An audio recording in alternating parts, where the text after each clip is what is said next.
Yay! Is Ace Attorney this morning.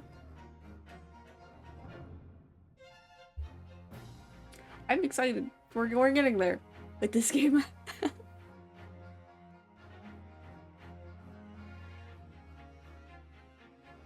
Yay!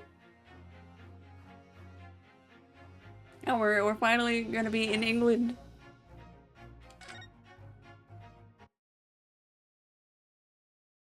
I'll let the game do its bit.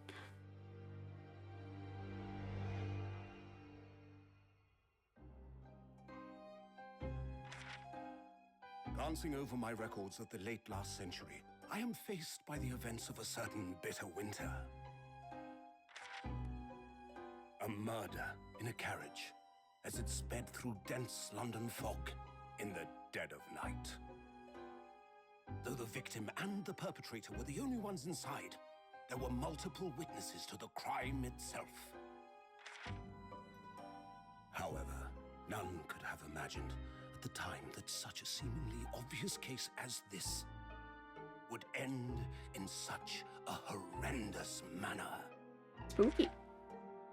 My friend, Mr. Herlock Sholmes, once said of the incident, "I believe that perhaps that case was indeed the prelude. The beginning of a long concerto that impressive Japanese student and I were to play together."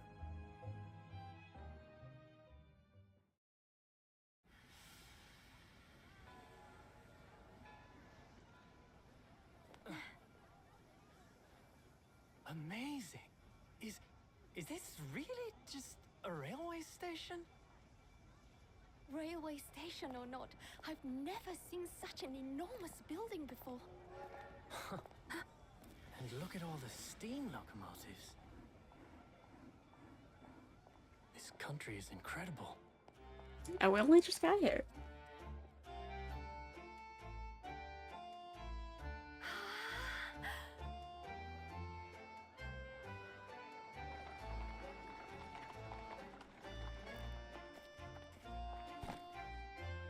I feel like I'm dreaming. So this is the capital of Great Britain. So, where to? Oh, hello. Climb aboard. I'll take you wherever you want to go. In that case, the Supreme Court in Whitehall, if you wouldn't mind. My pleasure. We don't get that many scenes like this in this game, From abroad, eh? Yes. so I'm always happy to see them. Thought so. Well then, I hope you enjoy your stay. And welcome to the centre of the world, Great Britain's mighty capital, London.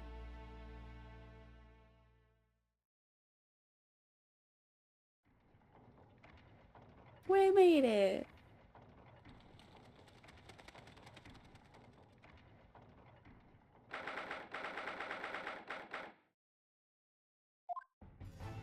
Why his office is here, I'm not sure. What an incredible place. Yeah, kind of. It's so imposing. It's almost suffocating. This place is breathtaking. It looks like a fortress. A fortress. I don't know about that. There are some stone buildings like this in Japan now, of course. But they've only been built in the few short decades since we opened our borders to the outside world. An authentic example like this has quite a different impact, wouldn't you agree? A far cry from the wood and paper most of our buildings are constructed from. It's certainly unfamiliar. I like the gears going in the back. But I think there's more to the differences than just construction materials. What is this place again? This is the Lord Chief Justice's office, Naruhodo-san, in the Supreme Court of Great Britain. Lord Chief Justice. We had instructions to report here at this time. If circumstances were different, we were supposed to let the Lord Chief Justice know that we had arrived from Japan. He seems to not be here. But Kazuma can't. No. So instead, we're here in a different capacity. as envoys to report the news of Kazuma-sama's death. And that was last chapter, and we were very sad about it. By we, I probably just mean I. And having delivered his or her message, an envoy's duty is done. So, we'd have to return to Japan. If we want to remain here in Great Britain, I have to take Kazuma's place as the law student selected for the study tour. Yes, which means you need the requisite qualifications as a lawyer. Which is what I've been studying for. I had like a month. I'm very, very informed. Here in Great Britain, it's the Lord Chief Justice who appoints lawyers. So that's the second reason why we're here. To have you officially recognized as a lawyer. It's the only way that we'll be able to remain here in London. I hope I'm up to scratch. Ah, good morning. Sorry for keeping you. Well, hello. Oh. I trust you aren't too exhausted after your long voyage from Japan? Seems I'm 1 hour, 12 minutes, and 47 seconds late. My apologies. 1 hour? And 12 minutes? And 47 seconds? Oh, no, don't mention it. We're never happier than when we're standing around with nothing to do. How fortunate. So, introductions. I am Miles Strongheart, Lord Chief Justice of the British Empire. Male. I feel like a little mouse under an elephant's foot. Come on, Mr. Naruhodo, don't be a mouse. Oh, it's an honor to meet you, Lord Chief Justice Strongheart. I'm Ryunosuke Naruhodo from the Empire of Japan. Well, Mr. Naruhodo, welcome to London, the capital of our glorious British Empire. Yes, thank you.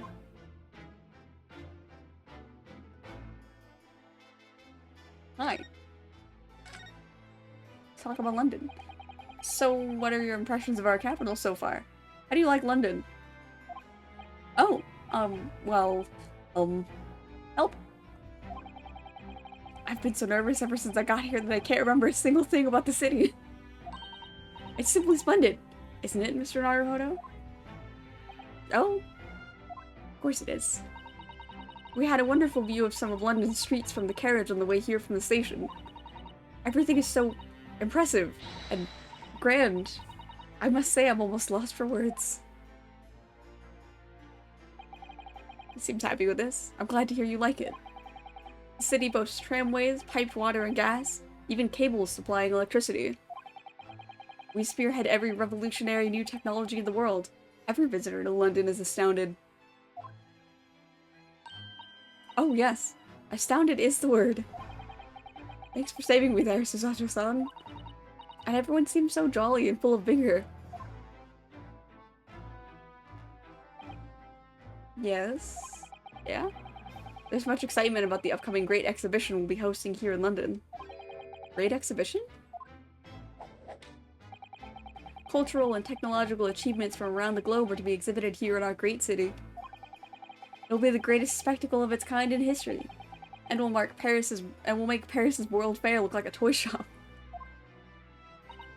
Gosh, I can hardly imagine how magnificent it's going to be.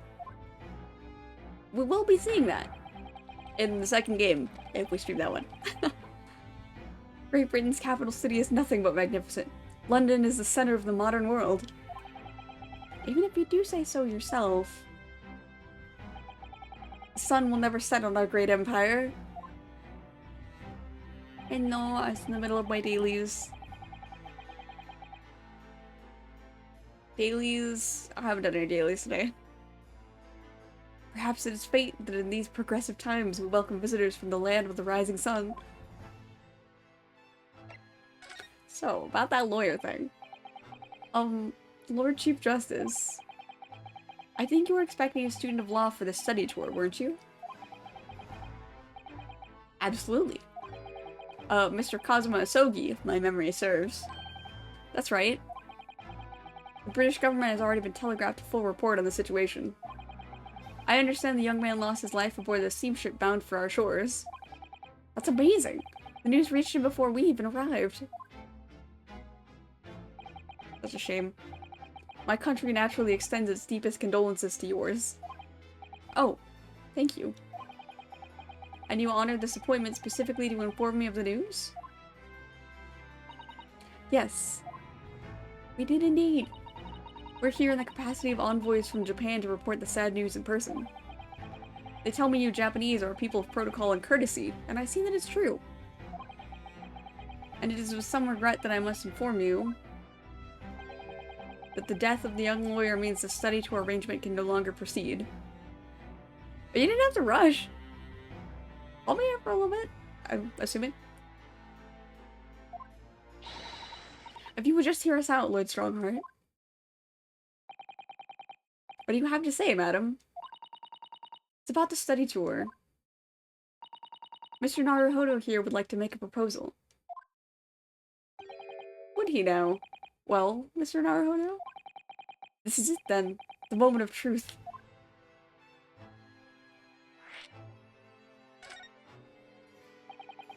The thing is, Lord Justice, Lord Strongheart, I was wondering if perhaps you would consider allowing the study tour to go ahead?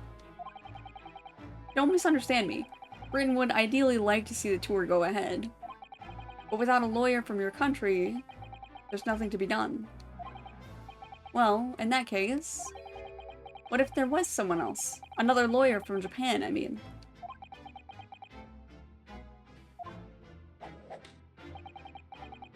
Is there something I don't know? Only a single lawyer was invited to Great Britain from your country. And that was Mr. Asogi. At least, that is what I've been led to understand. Well, the thing is, this isn't really going well at all. I just can't seem to find the right words to say to this man. Mr. Naruhodo, I could ruin things here if I'm not careful. What am I going to say? If there's someone else from Japan who could be described as a lawyer, it's... Actually, there's no one. Suzato-san, the lawyer. No, we are talking to the Chief Justice to make a case to stay in Britain. I'm sleepy. But otherwise good. So basically, we're letting him know Kazuma died, and so the study tour should be cancelled, but I want to continue for Kazuma's sake. It's me. I can do it. Is that so? I mean, I don't actually have any qualifications as such, but... No qualifications, you say? And yet you still claim to be a lawyer? I have acted as a lawyer in court before. Only once, as it happens. And I had Kazuma to help me, and I was the accused. We're glossing over the details. I don't know. I've been spending every spare moment of the journey here to Great Britain studying. I've learned all about British law and court proceedings while I was on board the SS Buria. The voyage from Japan is some 50 days, I believe. Not what you might call a full education. To become a qualified lawyer here in Britain, not only do you need a university degree in law, you must also complete several years of training. I realize it's far too short a period of time, but I can't just go back to Japan. Kazuma, Mr. Asogi's journey had only just begun. Coming here on this study tour was all he thought about. I have to carry on and do everything he planned to do. I know it must sound like I have an overly inflated opinion of myself, but I would do anything to prove that I have what it takes. Any test you care to set me. Just one chance. That's all I'm asking for. Please. Yeah. Well, because we're not a qualified lawyer like Kazuma was, so we want to see if we can stay. 31 seconds. Sorry? You're opening a statement there, Mr. Naruhodo. It was 31 seconds long. Not too brief, not too protracted. A perfectly judged appeal, I would say. Which is a skill that would stand you in good stead as a lawyer. Oh, thanks. So, you're willing to put those words to trial, are you? Well, I'm all for entertainment. Huh? Well, let me ask you one thing first, sir. Yes? You say you intend to do everything Mr. Asogi planned to do. Are you firmly set on that path? Well, yes. That's my intention. I see. Am I imagining things? Or did his expression just alter a fraction there all of a sudden? Very well. You have your wish. I'll give you a chance. A test to become a specially certified lawyer. Whether you pass or fail is entirely down to you. Really?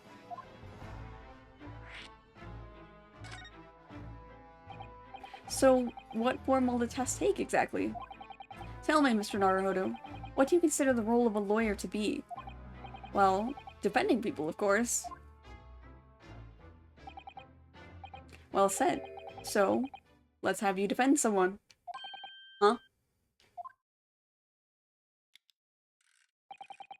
Your timing is perfect, in fact. There's an apt trial about to begin later today.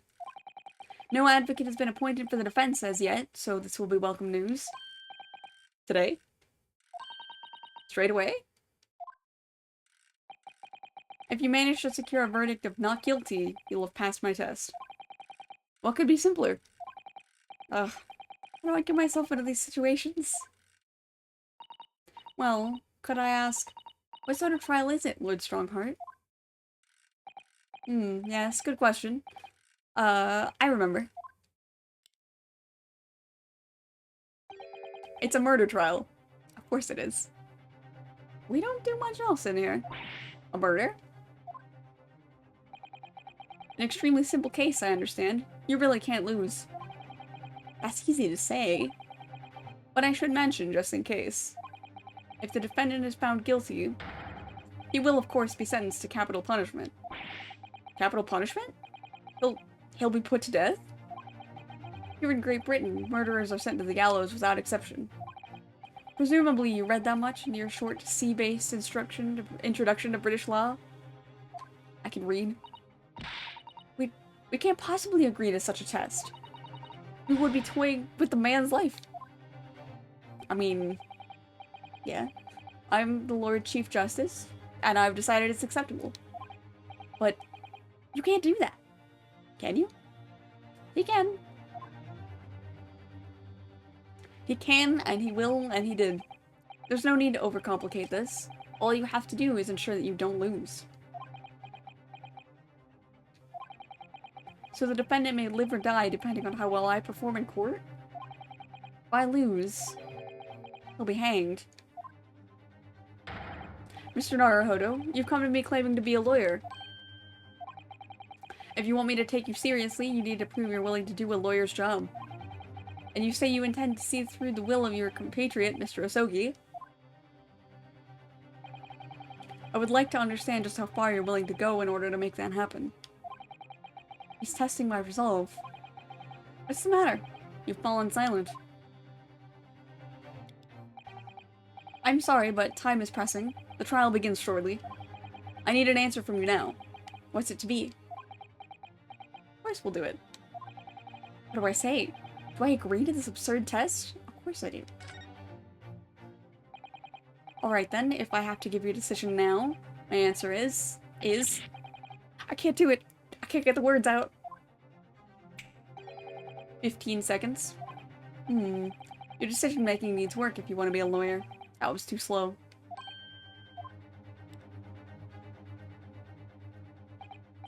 So, it's as I suspected, is it? Sorry? You have noble intentions, but lack the resolve to see them through.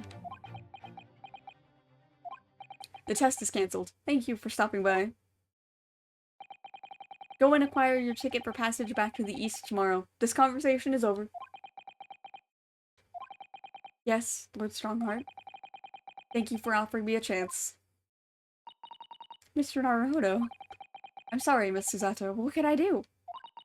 It's alright. I understand. You do? It's not an easy decision to choose whether to defend a man in these circumstances.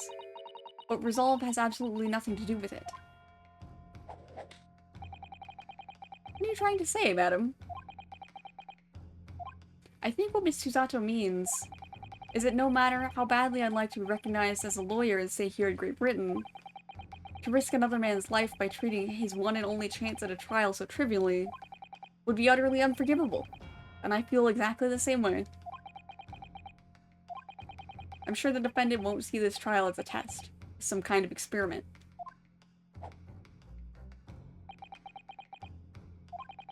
The lawyer may fight for his clients in court day after day, but for each one of those clients, the particular day they stand in the dock may be the only chance they have to fight to prove their innocence. No, I was wrong. I'm not qualified to do that job yet. I'm sorry for wasting your precious time, Lord Chief Justice.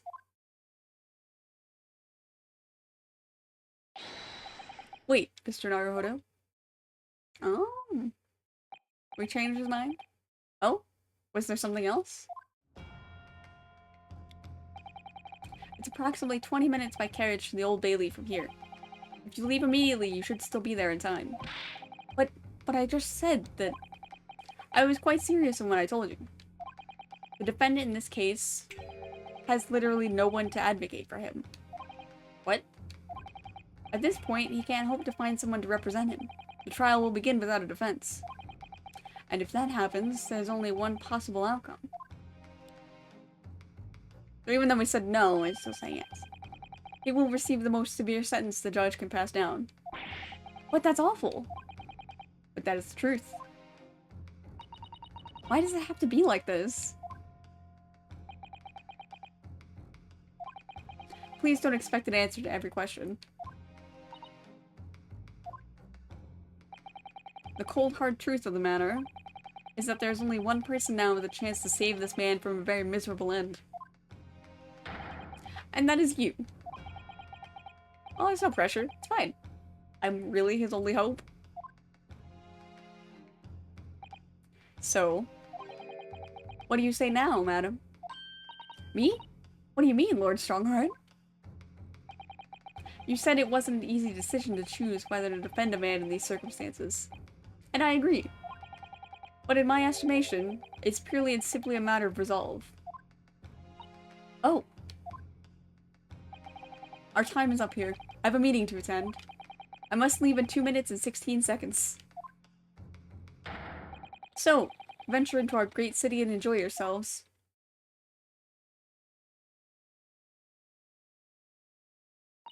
He's gone. The Old Bailey. I can get there in 20 minutes. If we're going to do this, Mr. Naruhodo, we must leave at once. Of course we're going to. Oh, I can ask her what to do. Miss Susato, can I just ask you something? Careful. From this position, I can perform a Susato takedown in an instant. I know. Mr. Naruhodo, you heard Lord Strongheart. The trial starts imminently. If I need to throw you, I will. You know, you could just say, I think we should hurry up to the courtroom. If you need to ask me anything, it had better wait until we're at the Old Bailey. Okay, well then let's leave. God, but they...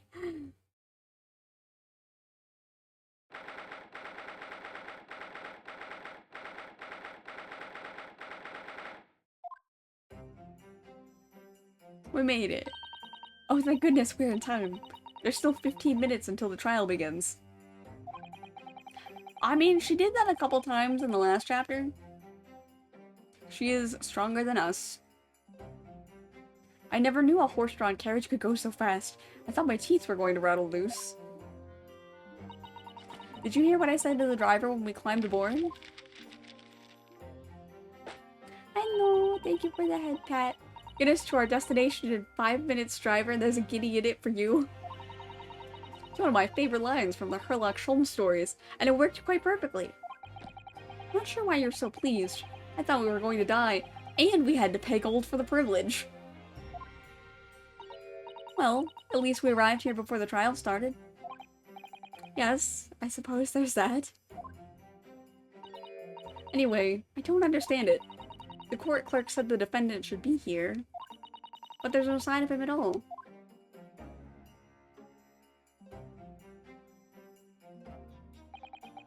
So this is the Old Bailey. Even this room for dependents to wait in is grand.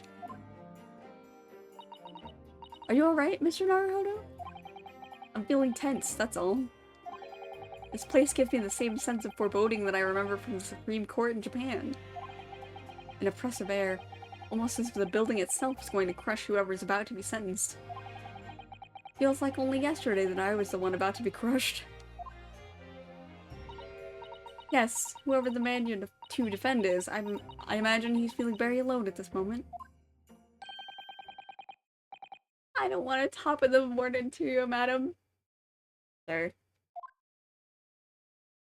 Hello. What are you doing following me here? Things are fair desperate, are they? Sorry?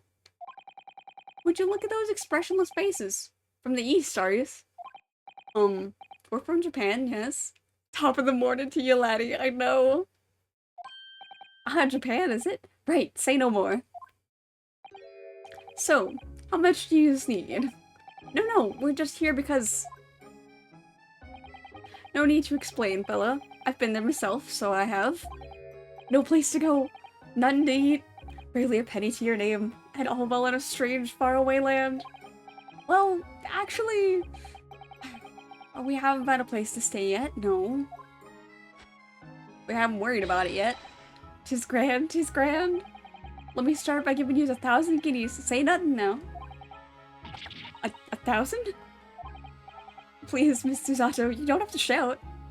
Bro, bet that man can pull a rabbit out of that tall hat. If only. I don't think that happens, but you know. I would not put that past an Ace Attorney game.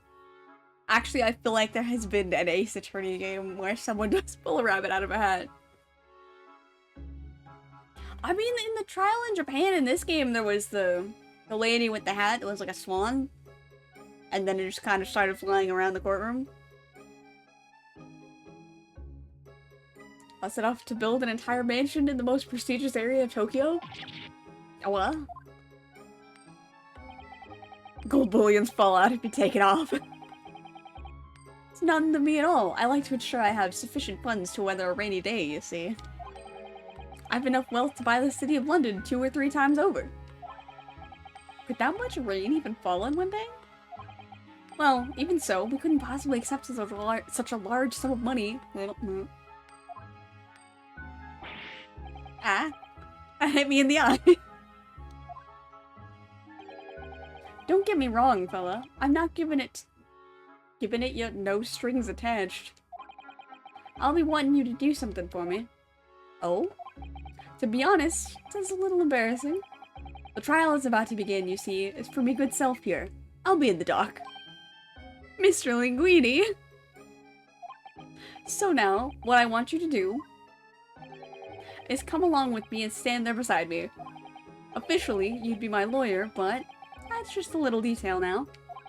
Oh, well, the thing is, don't worry about a thing. All you have to do is stand there next to me. Nothing more. Otherwise, you see, the trial is going to start without me having any kind of representation at all. So it was true. The Lord Chief Justice wasn't making it all up. He seems very chill, considering if he's found guilty, he will die. I'm terribly sorry to have to ask, but does that mean you're the defendant in this trial? Of course it does. Bluster and blazes, do you not know who I am? Me? One of London's biggest names? I have no idea who this is. I've forgotten this man's name. And I played this game like 3 times over. No, sorry. We've only just arrived in the city, you see. I see. I suppose it isn't altogether impossible. Well, just next to Hyde Park there in the center of London is another beautiful park. Sorry? Literal who moment. Sorry? Park? What? It's called Mid-Gilded Park. Full of blossoming flowers in the spring and singing birds and whatnot.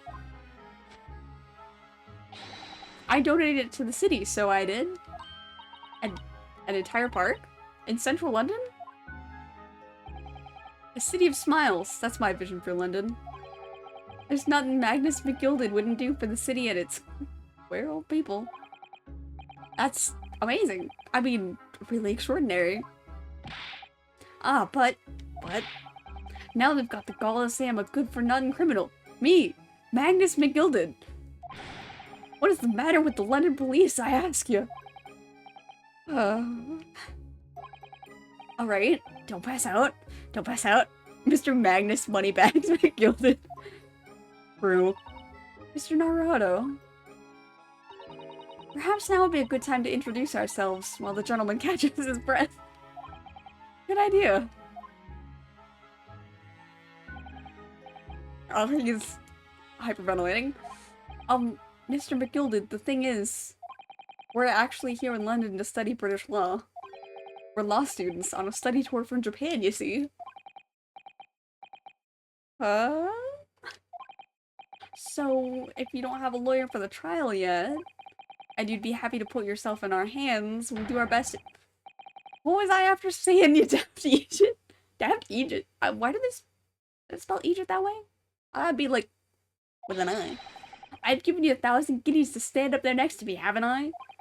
Well, yes, but I wasn't really offering to just stand up there next to you. Oh, he has collected himself. Oh, I think I see what's going on here. Sorry? I know what you're thinking. This Chancellor of a fellow claims to have more money than the Queen. But if that's true, why the blazes can't he hire the finest lawyer in all of England? Because he did it. That's the only explanation. Well, that's not what I was thinking. Exactly. Not at all. Although, it is a little strange, to be honest. Why you don't have a lawyer, I mean. That would be the fault of the Reaper. Sorry? Did he just say Reaper? I, the Grim Reaper of the Bailey, Lord Barak Benzeeks, is the prosecutor. I love this prosecutor. He is a good bean. He's a good one. The prosecutor is the Grim Reaper? The Grim Reaper. When Benzeeks stands for the prosecution, they call the accused his sacrificial lambs. And to this day, in every single trial in which he's been the prosecutor, the accused has been damned. I thought his lawyers were getting killed. What? So it's reached the desperate situation where there's no one willing to stand in defense against the fella at all. You could say he's a living legend of the Old Bailey. He's quite the character. Goodness, Lord Barak Benzeeks. He must be an exceptionally talented prosecutor then. Talented isn't the word you're looking for, madam. It's cursed. Cursed? What on earth? The defendant is summoned, and his counsel. Please make your way into the courtroom. The trial is about to begin. It's counsel? That would be me. Oh my god. Oh, 'tis time. Well then, fella, don't let me down. But I don't know anything about the case. You haven't told me what happened. Until you showed your face here. I'd made up my mind, so I had. Sorry? I decided I'd have to defend myself in there. How would that have worked? I mean, I've defended myself. But then you made an appearance. A student of law, wouldn't you know? It's no accident, I can assure you of that. It's fate. Is it fate? So don't get cold feet now, please.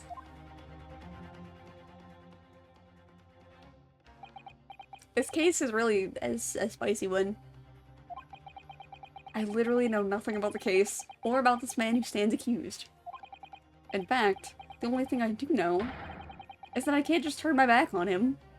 Game time. Go win the case since a man's life is literally on the line. Yeah, the rest of this chapter is in this trial. Mr. Naruhodo, the man has no one. He'll have to stand alone in that courtroom, armed with nothing to defend himself. Nothing but the endless amount of money he keeps in his hat. Yes, something Cosmo would never have allowed to happen. Counsel for the defense, what are you doing? If you're late for the start of trial, you'll lose your right to stand. I'm over here yapping. I'll be right there. Off we go. It's happening, man. My first trial in a British court. I hope you're watching over me, Kazuma. Because I have no idea how I'm going to manage this. It's fine. It's fine. I am a professional. Yapper. So the British court is a little different from the Japanese court. It plays out mostly the same, with presenting evidence, and we can even, like, press statements or pursue other, like, two witnesses are on the stand at the same time, like we did in the first one. This has one more thing. It plays kind of the same, but it's a little different. We have a jury now! And they are quite the cast of characters. So this is the highest court in Great Britain, the Old Bailey. The centuries of history in this place is palpable, isn't it? It's so different to the Supreme Court in Japan. Feels both imposing and serene at the same time. The atmosphere almost makes words redundant. Whatever the country, determining a person's guilt or innocence is always a solemn affair. May I say something, Mr. Naruhodo? Oh, yes, what? He's got that look on his face again. Your eyes look ready to pop out of your head again. I know, but I just can't help it.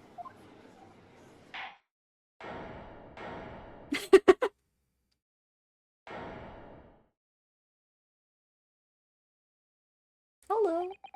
In the name of Her Majesty the Queen, I hereby declare this court to be in session. We're here today to determine the guilt or innocence of Mr. Magnus McGilded. I now call upon the counsels for the prosecution and defense to declare their willingness to proceed. Prosecution is fully prepared. Literal vampires on display. I'll wait until you see his shoes. And I'm not joking, we will see them. Or the wine. That must be the Reaper of the Bailey. He really does look fully prepared to dispatch his next poor victim to the underworld. Counsel for the defense, you appear to be Eastern. Do you speak English? Huh? Oh, yes, of course. Sorry. Also, I have Kazuma's sword on me. It's fine, I guess.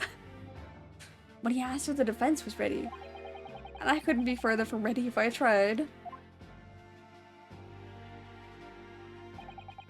Those eyes please me. Nipponies. They shroud your fear, your doubt, your trepidation. They run wild, clinging to some phantom notion of courage.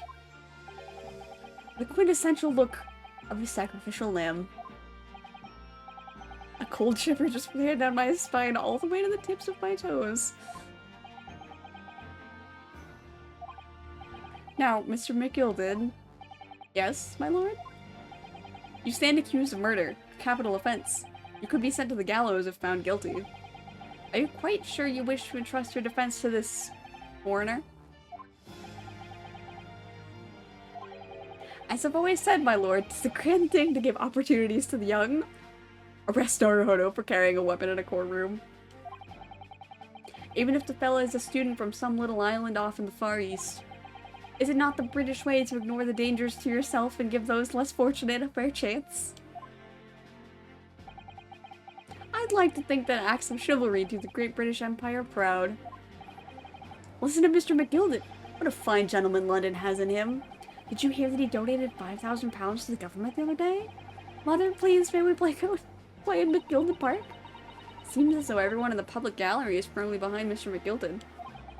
That's definitely welcome news. And he certainly has a way with words. I'm surprised he couldn't convince anyone to defend him. Eloquently put, Mr. McGilded, and most laudable sentiments. Now, ladies and gentlemen of the jury, I'm sure I need hardly remind you that you 6 members- well, I mean, that jury guy is playing with a knife. I don't know why. You 6 members of the public have been selected for your impartiality. Are you ready to proceed? Yes, my lord. If the task is to send marauders to the gallows where they belong, I'm more than ready. At the manor, his lordship always says we should dispose of rubbish promptly. Naturally, I agree. Any criminals here will soon be wishing they never set eyes on me.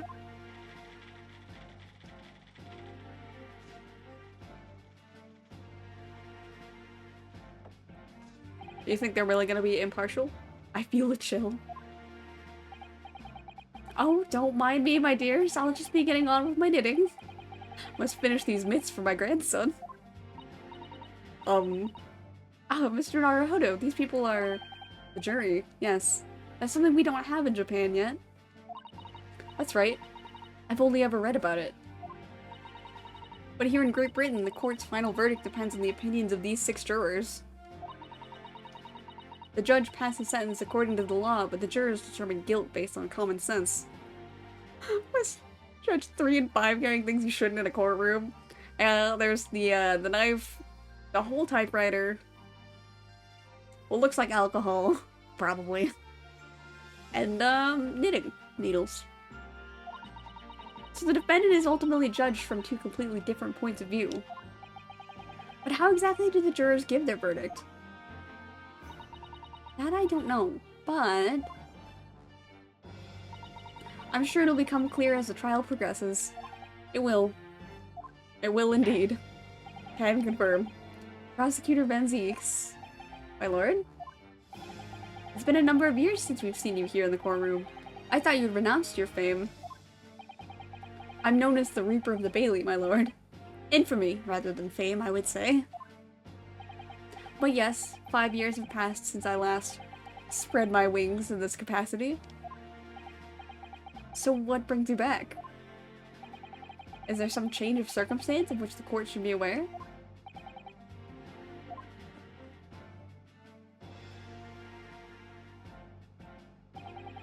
I leave that to your imagination, my lord. So the Reaper's been out of action for 5 years. Why did you have to choose today of all days to make a comeback? Don't lose heart, Mr. Naruhodo. As you wish, sir. The court nevertheless welcomes your return. Now then, opening statements, I think. A summary of the case, if you please. Certainly, my lord. As your lordship is aware, this is a case of overwhelming simplicity. We must be the only ones here who aren't aware. I mean, to be fair, we got here like a couple hours ago. The incident took place in the late evening 3 days past. The hour was some minutes after 10. The victim was a maker of building bricks known in the community as Thrice-Fired Mason. Sorry? Thrice? He was a very accomplished craftsman. The bricks he fired were said to be almost indestructible. Well, the victim's corpse was discovered in an omnibus in service on the streets of London at the time. A dagger that had been thrust into the victim's abdomen is believed to be the ultimate cause of death.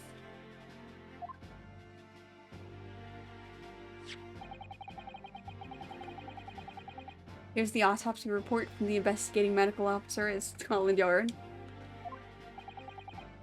Thank you, counsel. I shall accept that and the photograph as evidence.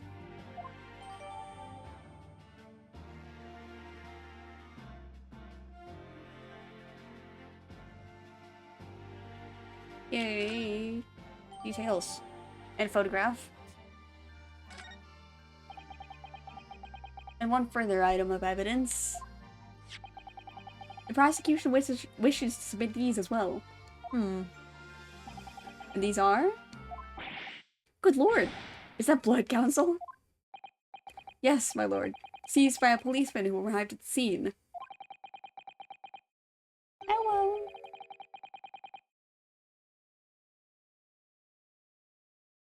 Ah. It's okay. We're just getting started.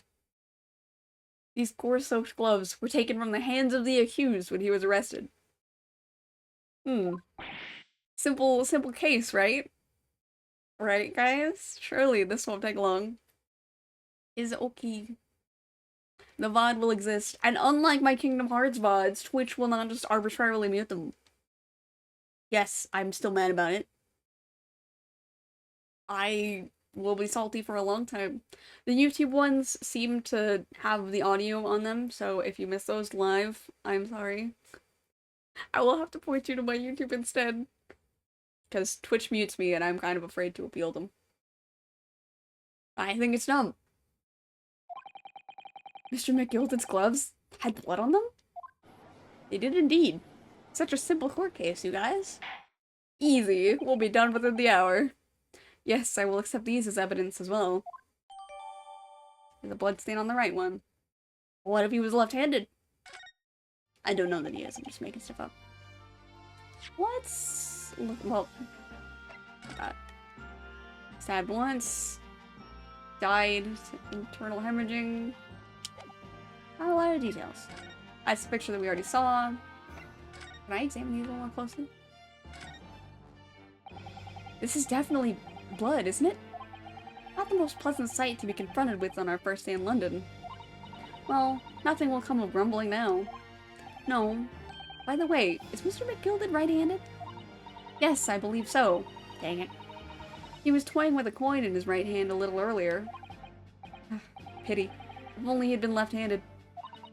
I think blood on either glove would be fairly incriminating, really. She's not wrong. Anything else about him to cut? I don't think so. I think it's just a blood stain. That will probably be important later.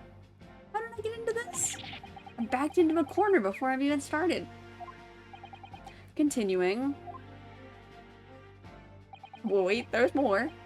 According to the driver of the omnibus, there were only 2 passengers traveling inside his vehicle at the time. Only 2? Obviously, one of those passengers was the deceased brickmaker, Mr. Mason. The other was the accused, Magnus McGilden. I see the jury's taken that real well. Well, rather damning circumstances, to say the least. Defendant, what say you? Well, of course, I have no recollection of such a thing. What? Mr. McGilden? To be sure, I rode the omnibus that evening. But whenever I'm in a carriage, I'm taken with a fierce tiredness, and I always succumb to it. Are you claiming to have been asleep? Slept through the crime, yeah, that's what happened. It was the motion of the carriage, my lord. Lilson, so it is. And when I opened my eyes again... 'Twas a desperate sight before me. The body of a man I'd never laid eyes on before in my life. Somehow I don't believe you. Now I ask you, what good-hearted soul wouldn't rush to help a fellow bleeding from his stomach? I wasn't about to start worrying about my gloves now, was I? I reached out to give the man a hand. So the blood got into the gloves then after the man had been killed. Unfortunately, that statement of the driver's is only the beginning. What? That's not all of it? Of course it's not all of it. There were multiple witnesses to the precise moment at which the brickmaker was fatally stabbed.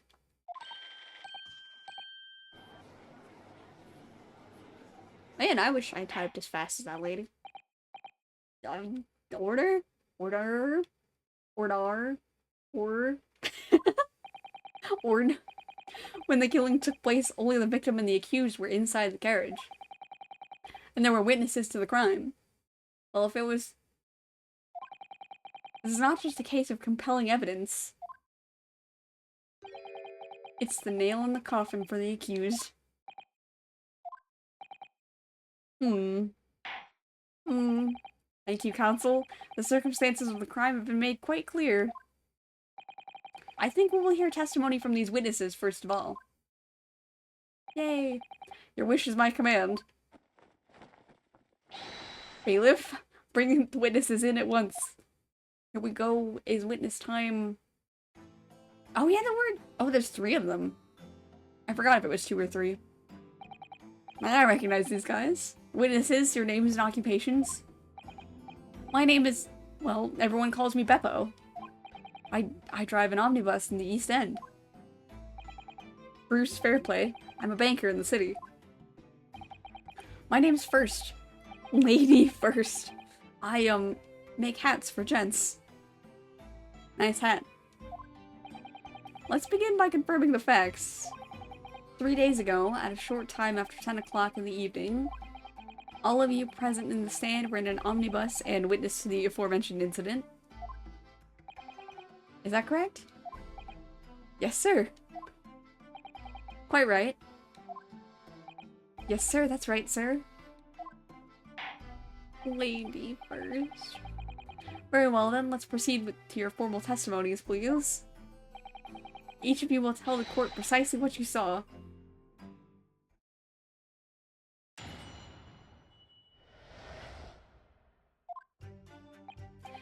It was the last bus of the evening, so I had few customers. I remember it well. The victim and the man accused of killing him were sat next to each other inside the bus. Next to each other? Then out of the blue, the accused just reached over and plunged a knife right into his guts. That's right. He stabbed him. I screamed, I did. Couldn't help it. As soon as I heard the scream, I stopped my bus. And then I saw it too. Okay. Unambiguous testimony, I must say. Is it? Exactly, my lord. These men witnessed the incident in the omnibus with their own eyes. I'd like to ask a question, if I may. Yes, counsel? Well, this testimony makes absolutely no sense to me whatsoever. Why not? Well, the incident took place inside a moving carriage, didn't it? As has been clearly stated from the outset, yes. Well, in that case, how could those two witnesses possibly have seen what happened? There's no way they could have seen the inside of the moving carriage.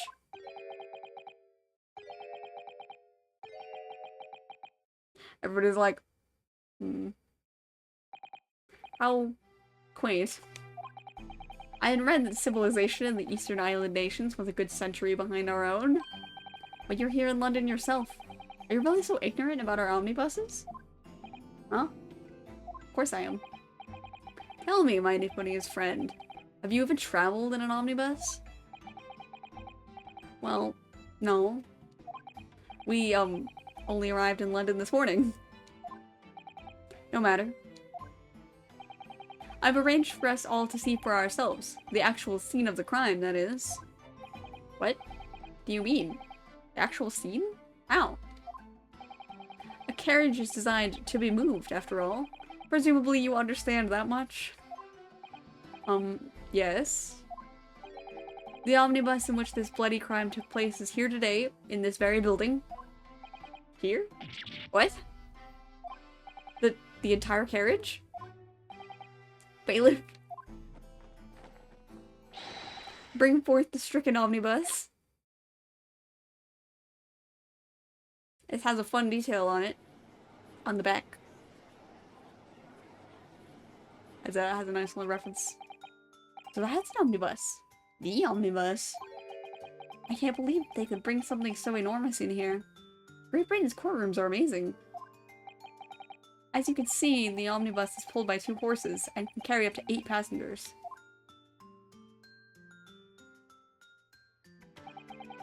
Four passengers seated inside the enclosed cabin and another 4 on the rooftop deck above.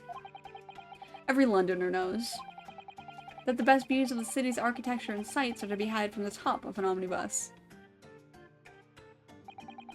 And I should point out to our foreign guests... Never hear busting with certain meme. Oh dear. There is a skylight in the roof allowing a view of the interior from the seats above. Ah, a skylight. Oh! The penny drops at last, I see. These 2 gentlemen were occupying the rooftop seats on this omnibus when the murder took place. That is how they came to witness the grim incident. Through the skylight. Ah, that makes perfect sense. Well, counsel, this is a first. In all my years behind the bench, I've never experienced the crime scene itself being brought into the courtroom. No. It's gonna happen when we play Fire Emblem and the name is Byleth. There are a number of important clues remaining inside the carriage, my lord. I would like to submit the omnibus itself as evidence. That is the prosecution's wish.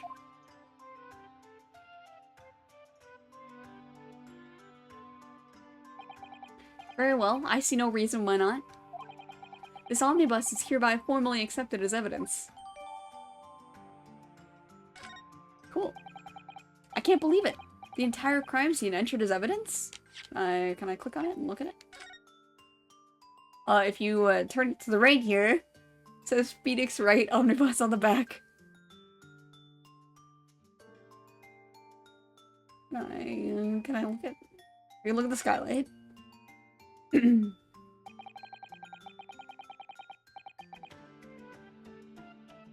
can certainly see the carriage through this opening, that's for sure. Yes, and there's a lamp in the enclosed cabin. Oh, gee, it's the goat, Phoenix Wright. I like that they put that in there. So I'm sure the witnesses would have been able to see quite clearly. That's not good for us. All the seeing I can do with it. I'm glad that I'm allowed to examine this thing, though. Open the door. Can I open it? Well, let's open the door and go inside, shall we? Oh, the scene of a murder. It's horrible.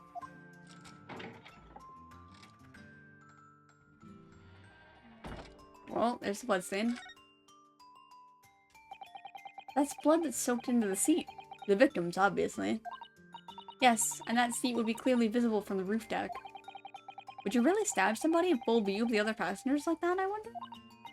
Well, it was after dark. And there was a lamp on in here, so perhaps the culprit couldn't see anything outside through the skylight.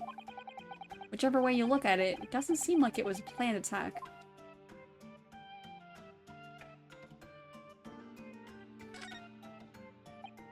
Ah, that's a poster for the great exhibition that's due to start 6 months from now. There's a lot of focus being drawn to the Crystal Tower. Crystal Tower? The centerpiece of the whole exposition. Oh, the Crystal Tower.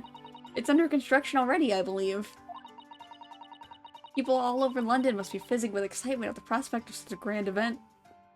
I feel like that wasn't the most important thing I could have looked at. Hey, that's a handle. The seat has a handle, it seems. Hey! Why that? This looks like all sorts of equipment that might be needed to keep the omnibus running. Beating tubs, tools to repair wheels, blankets, horseshoeing tools. With a storage compartment for the coachman to keep his things, it seems. There doesn't seem to be any space for passengers to stow their luggage, that's for sure. Well, I don't imagine it would be very convenient for that purpose anyway. Okay, there's the poster again. What the light? Quite a large skylight, isn't it? Yes, quite large enough to afford a good view into the cabin from the roof deck. There doesn't appear to be a handle or catch of any description, so I suppose it can't be opened from inside the cabin, at least. I think that's most of everything that I wanted to look at. I know we'll end up looking at it again, but I wanted to see. Yes, Great Britain is simply extraordinary. I'd help myself a lot by giving that omnibus a thorough examination, seeing as it's here. Let us continue with proceedings, then. Your cross-examination, counsel? Pray don't expect this nitwitty stray to understand the intricacies of a British court's cross-examination rights.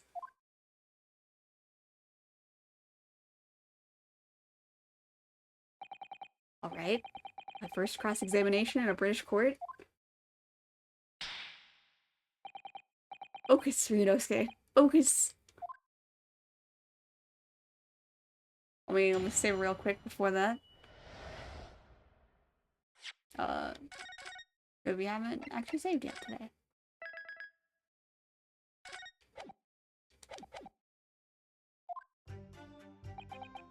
Hold it! Press everything. Yes, I think it was sometime after 10, wasn't it? Oh yes, sir, that's right, sir. Yes. Ever so cold it was, sir. Freezing, in fact. And you had 4 passengers on board at the time. Is that correct? Yes, that's right, sir. Not all traveling in the same parts of the bus, of course, though. No. And there were no other passengers when the incident took place? No one alighted, for example? You're quite right with that, sir. No other passengers like that? No? None? So nobody fled the scene of the crime, then? I have to say, the boss insists on it running. He does, every evening. The last bus of the day. But I do wonder sometimes if it's altogether worthwhile. Yes, sorry to say. What do you mean by that? Well, what with it being so cold and everything, and only making 20 pence on the run, you see. Yes, I spend not much on the pub on the way home, just trying to warm up again. Poor Beppo. Hold it! And you saw them through the skylight and the roof of the carriage? That's right. When you sit up on the top deck, the window's right there at your feet. It is indeed. There was a lamp on inside, so I had a pretty good view. The two of them were wearing hats, and I couldn't exactly make out their faces. But there's not a shred of doubt in my mind that it was Mr. McGilden. How can you be so sure? Well, how can I put it politely? McGilden is a gentleman of rather small stature. I couldn't have mistaken him for anyone else. Let's not forget that when the vehicle came to a halt, the only people inside the enclosed cabin were the deceased Mr. Mason and Mr. McGilden. There's no room for doubt here. Oh, I really wish there was. Hold it! You actually saw the exact moment it happened? Didn't I already testify to that? Or are fair dinkum hard-working city bankers not considered trustworthy these days? Trust no one. Especially someone named Bruce Fairplay. Fairplay? I didn't mean that. This is no good. Really got his back up. What? Is what? Perhaps you could just tell us what you saw in a little more detail if that's... Oh? Juror number 3? What's the meaning of this? My mind is made up, my lord. Completely and utterly made up. Made up about what? I don't like the stinking rich. Never have. Don't trust anyone, especially yourself. They're always up to something or other that they shouldn't be. Every one of them. And that little leprechaun of a man is no exception. Well, he can't fool me.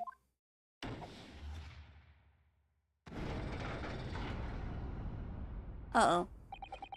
There's no point wasting time listening to any more of this. That's my opinion on the matter anyway. That is precisely what I was about to say. As the foreman of the jury, it's my duty to set a good example to my fellow jurors.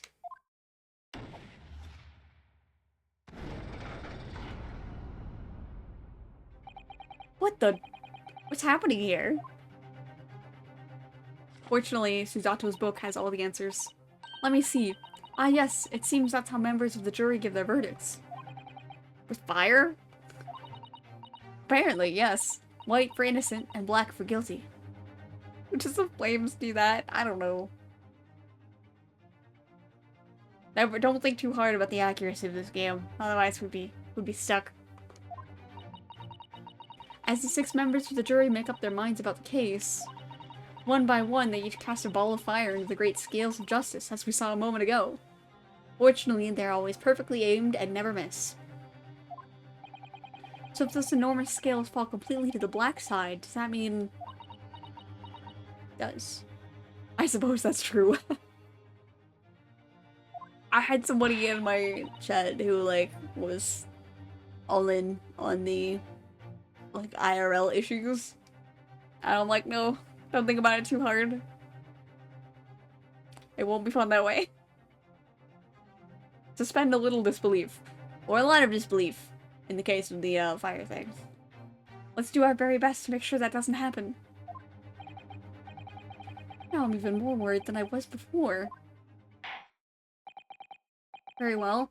The court acknowledges the change in the jury's stance. Counsel for the defense, please continue with your cross-examination. I'm about to cook my small brain over the logic in this game. This is a nightmare. This game cooks my brain every time. Hold it! You stabbed him, you say? And you weren't sitting up on the roof deck, were you?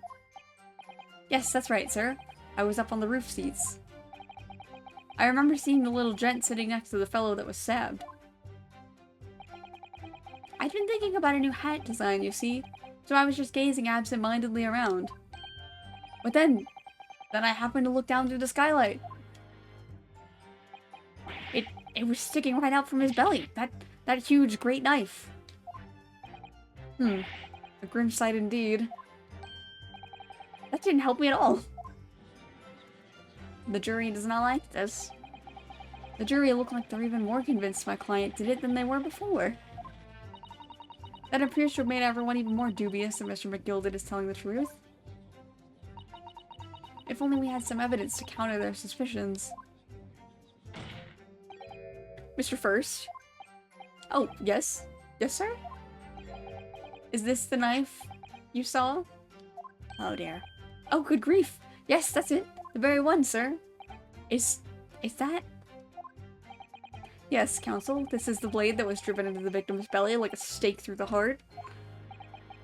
That is a blade of considerable size, counsel. It is. And furthermore, the scabbard is emblazoned prominently with a certain initial. The letter M, which seems oddly familiar. Please, no. M for Magnus, perhaps? Or McGilded, possibly? Take your pick. I'm pretty sure it's not M for Mason, but technically that would also be a thing. It seems this particular big name in London made a magnificent mistake. Objection! No one really object to this? Oh. But there are M's everywhere. Like, yes, like in Mason. Objection! This blade is far too extravagant for a poor brickmaker to have owned. No, this weapon of murder almost certainly belongs to the accused. Oh. Not conclusive, but certainly compelling, counsel. The murder weapon has been added to the court record. Let me see it. Hang on, before I get to hair interruption, I wanna take a quick look at this. Part of the sheath, isn't it? You alright, Mr. Naruhodo? Oh, sorry, yes. I just don't really like blades. Oh. Those don't seem like the words of a man with a large katana slung from his waist. That's not a blade. That's Kazuma's soul. Anyway, there's no sense in delaying it. Let's see what the blade looks like. Well. Ugh, that looks like a lot of blood. I mean, if they... It surely is blood. The victim's. Oh. An Englishman's blood looks a lot like a Japanese man's blood. What did you think it was gonna look like, dude? Did you think it wouldn't? Sorry, it's just that we've only just arrived here in Great Britain. I'm finding it a little hard to adjust. Yes, I do understand. I'm not with you there. Is there anything else about it that we can look at? An ornate letter M. Undeniably Mr. Magnus McGilded's initial. And it's beautifully gilded, too. Must be very valuable, I should think. Ah? What is it? Look at this M. If you turn it upside down, it becomes a W. This could change everything. A W? Yes, this is one of those, you know, turnabout cases. I'm sure of it. I'm afraid I don't know it all. What I am sure of is that this is an M. Oh. Well, that idea was quickly quashed. Thanks for the flavor text, Ryunosuke. If you'll forgive the interruption. Ah, juror number 2. Go on. Mr. McGilded is a pillar of society and a gentleman's word should be sacrosanct. However, those of us in service know we must accept hard truths. Wait, what are you about to do? Dispose of the rubbish? Actually, it's an E.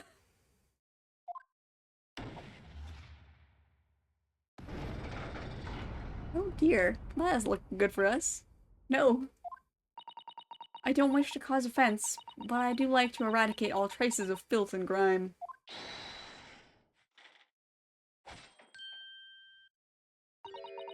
I've painstakingly typed every word uttered here today and cross-referenced all the facts. As such, I am now in a position to draw the only logical conclusion.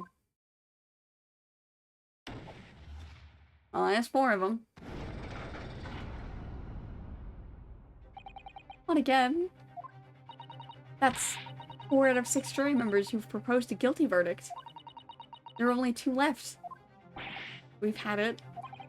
Every time I press these witnesses for more information, I just make the situation worse. We have nothing to nothing to like, present. You know? What we need more than anything at the moment is more information. We're still very much in the dark. I suppose I'll just have to keep pressing the witnesses, knowing that more sparks may well fly. We mustn't give up hope that we'll uncover something that will give us a way to fight back. But... alright, I'll keep trying. I can't give up. I just need to keep calm and listen to the witnesses' statements again.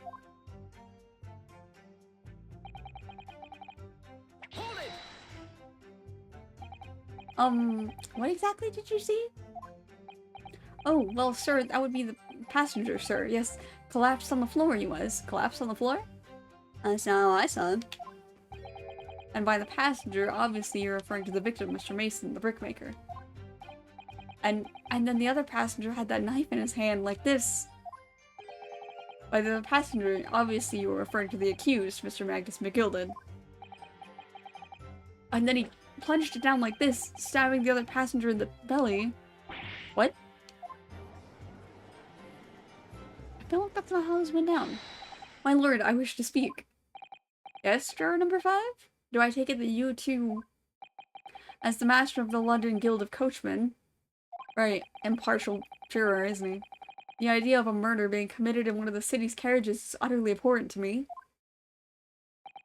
It wouldn't be right to make a decision before hearing all the facts, though, I said to myself. Well, he's heard enough facts. But I've heard enough now. The horse is bolted, as they say. No, please, just keep an open mind a little. Key up now, Silver Blaze, the end is in sight. Oh, finish indeed. Beppo is a long-standing member of the guild, and I trust what the man says. Oh, thank you, sir. You're too kind, sir. Oh, this is too unkind, sir. Which now means that 5 jurors agree to condemn this man. Sure do.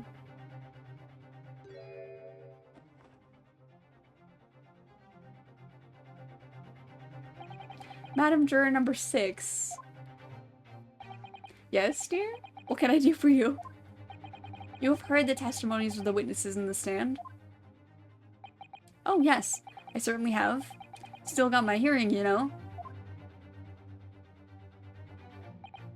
Then, pray tell, why are you yet to pronounce your leaning?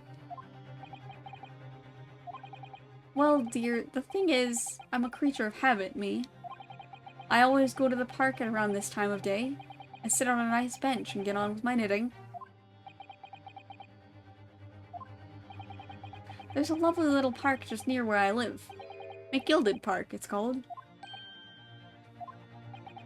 The gentleman donated it to the city, you know. To put a smile on Londoners' faces, he said. I can't imagine such a fine young gentleman would have it in him to take another man's life. He is always doing wonderful things for the city. That's right. A man like that wouldn't stab someone, surely. Other men would go to the McGilded Public Library later and borrow some more books. How many Londoners live with their heads in the clouds? Do you people not know what kind of a man Magnus McGilded really is? What kind of a man is he? The philanthropist, Magnus McGilded, has enough wealth to purchase the entire city he claims to value so highly. But where did all that wealth come from? Your client is a Shylock, sir, and one with the very darkest of souls. What? Stone the crows! I thought she was knitting mittens. McGilded lends money at extortionate rates of interest so his victims have no hope of repaying him. When they default, he takes possession of everything they own. He's a vulture that preys on the weak. I've never heard any mention of that before. Your faculties haven't you deserted, I'm sure, man. I've deserted you, I'm sure. So has this thought not crossed your mind? Would a man wealthy enough to buy London in its entirety not have a carriage of his own? What possible reason could this man have had to make use of a public omnibus service? You're not saying that the victim, a poor brickmaker, had next to nothing to his name save considerable financial liability. It will come as no surprise that his creditor was the accused, Magnus McGilded.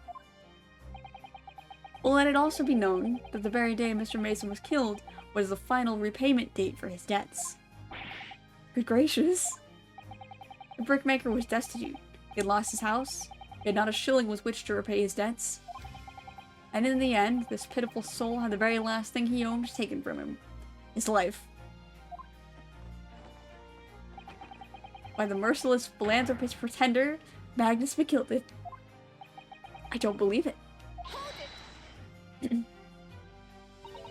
I might add something briefly, Miss Susato? You claim that the victim had been lent money by Mr. McGilded. Where's the evidence to support your claim? I see the bottle there.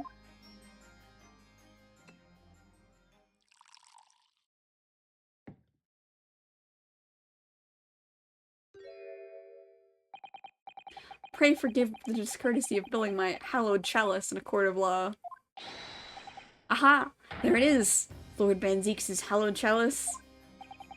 How can this be considered acceptable? But I find myself in unexpectedly good humor. I had heard ladies from the Far East could show great courage, but I didn't expect to experience it myself. As judicial assistant to the defense, I'm simply doing my job. What a pity that your display of courage is in vain. This is the debtor's ledger, which details all monies loaned by the accused. You will find the victim's name clearly recorded inside. Oh. Oh, indeed. Allow me to present this ledger as evidence. And pray forgive the discourtesy of raising my chalice and a toast to the enigmatic East at the same time. A marvelous toast, Counsel. I will gladly accept this new evidence. Owed a lot of money. Ah yes, 20 guineas. The victim owed a considerable sum. And the accused made quite certain he had ample recompense. Well, would seem I've had the wool pulled over my eyes. Regrettably, madam, that is the modus operandi of the accused. And it's such a pretty little park, too. What a scoundrel. Oh. Still. Maybe it's all for the best. Oh, wait a minute. Let's think about this a little more before... I don't stand for nonsense.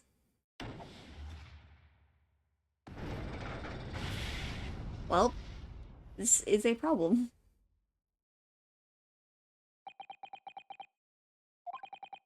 That was it. The last juror's decision.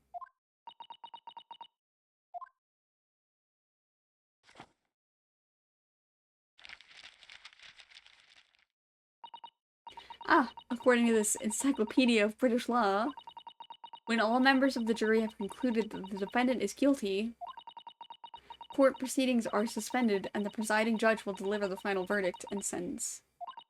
That's what it says here. The final verdict. It's over then.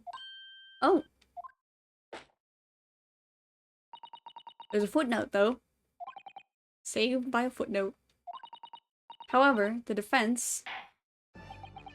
All 6 members of the jury are now in agreement with this case. Truth explaining. Allow me to convey my respects for your swift and righteous decision. According to the laws of this country, I will now conclude the trial by delivering my final verdict. I trust there are no objections? We have an objection, I promise. We have a plan. And by plan, I mean we are winging it. Miss Susato, just tell me one thing. Oh, yes? You were in the middle of saying something before. The footnote in your Encyclopedia of British Law. However, the defense... What did it say next? Oh, yes, of course. One moment. When all members of the jury have concluded that the defendant is guilty, court proceedings are suspended and the presiding judge will deliver the final verdict and sentence. Then the footnote says, however, the defense has the right to demand a summation examination of the jurors at this point. Meaning, a cross-examination of sorts of the jury. A summation examination? Objection! No.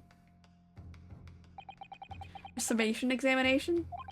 From which century is that tome you have there been resurrected? Oh. Judging from the binding, I would say that book is at least 50 years old. Any modern text on British law wouldn't even give such an antiquated procedure a mention. It's a relic, long forgotten and certainly no longer practiced. So you're out of luck. Oh. What even is it, Miss Susato? This so-called summation examination. Oh, one moment, and I'll read about it.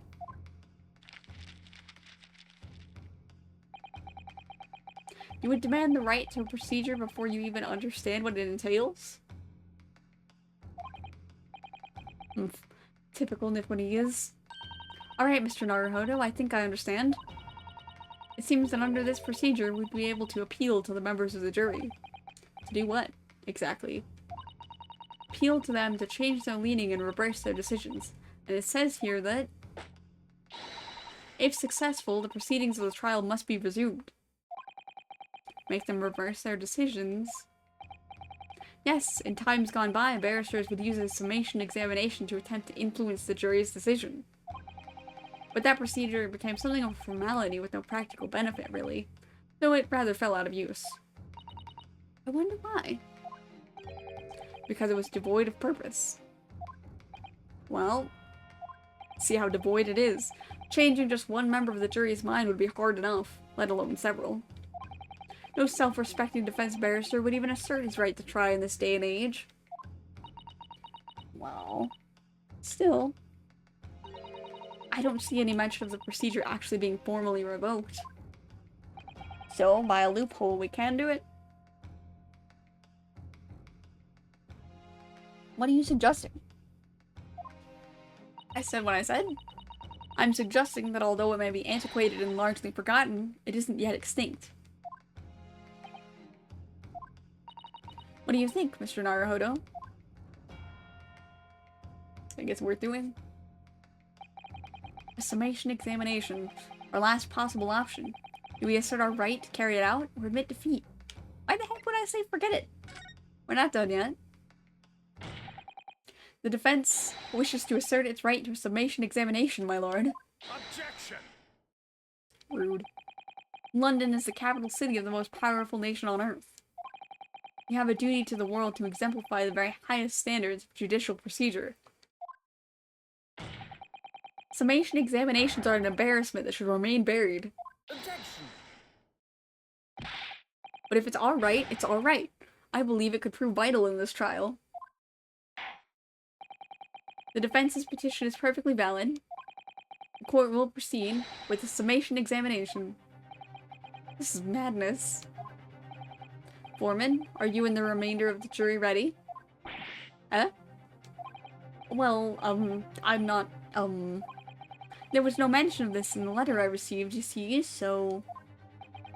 All members of the jury will be asked to explain on what grounds they've reached their decision. On what grounds? You must all justify your decisions and explain why you believe the defendant to be guilty. Well, my lord, you're rather putting us on the spot. This is most irregular. No mention was made of this before. I don't really hold with all this justifying lark.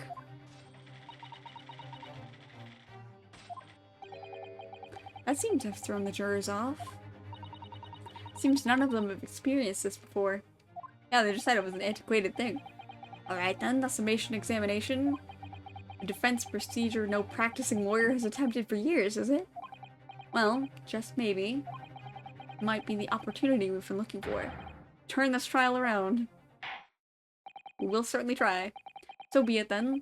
Ladies and gentlemen of the jury, the court hereby calls upon you to state the grounds on which you find the defendant Magnus McGill guilty of this most serious crime.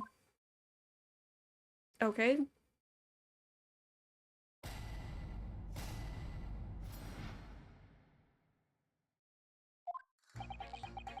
There was no one else inside the carriage at the time, so it has to have been him. And, I trust the driver. He has an excellent memory, it seems. 4 passengers with fares totaling 20 pence. He stuck the chap next to him just like this. Brazen, I must say. Absolutely brazen. I've simply typed and collated the statements made thus far and drawn the logical conclusion. You can trust the guild. Fair fares is our motto. We have raised prices above 4 pence for years. Wait. Something about that seems funny. That's the scoundrel stabbing that poor man on the floor. It beggars belief. Well. I'm starting to wish I hadn't pushed for this now. Some of the jurors don't seem to have wonderfully formed arguments, so do they? Well, let's see what we can do. We need to get these 6 people to change their minds. I like the trade commerce, dude. Just a moment, Mr. Daruhodo. According to my book, that's not quite how it works. Oh? I thought I was going to have to thaw their icy minds with some heartwarming rhetoric about the defendant. Unfortunately, once the jurors have decided the defendant is guilty, they're unlikely to heed anything the defense says. But then, they've reached their conclusions by their own reasoning, you see. Your pleas will sound like excuses. In fact, it could recoil on you. The more you try to persuade them, the more entrenched they may become. Then what on earth am I supposed to do? Oh dear. I'm just citing what I've read about British law, Mr. Naruhodo. Right, I'm sorry. Do you have any idea how to make this work, then? Well, from what I can understand, the key to this procedure is using the jurors' own words to make your arguments. What do you mean? Well, the 6 members of the jury are randomly selected members of the public. They may appear to present a united front, but the truth is, they're complete strangers who just happen to find themselves here in the courtroom together. And that's the way to break them down, you mean? Yes, exactly. We must listen very carefully to what each member of the jury says, and see if we can identify any contradictory statements. If we can, we then contrast the statements and pit the corresponding jurors against each other. I see. There's contradictions in what 2 or more jurors say that we're looking for. In a way, then, this is similar to a regular cross-examination. Yeah, kinda. Oh, yes, I suppose you're right. It is a little different, but it's mostly the same. Find contradictions in their statements and pit the jurors against one another to break them down.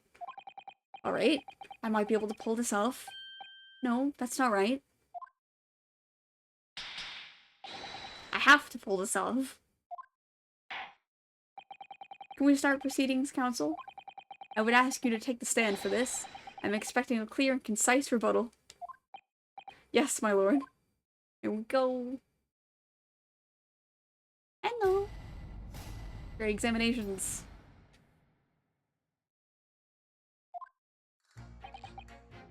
We can press everything. I don't know that we need to this time, but we will anyways. Certainly, the testimonies we've heard suggest the victim and Mr. McGilded were alone inside the carriage. Precisely my point. But, could there be some other explanation? Because it's Cosmos. And we weren't going to part ways with it. Cosmos said a man's katana is his soul, so we are carrying it for him. I mean, we already saw the juror with the knife. Just vibing. Don't think too hard about it. Such as another explanation. Perhaps that's something we could, all work out together now. Now listen here. Maybe you don't know how things work around here because you're from foreign climes. But we're here to form our opinions as individuals, and I have. Oh. Oh dear. He doesn't appear to be in the mood to consider an alternative point of view, does he?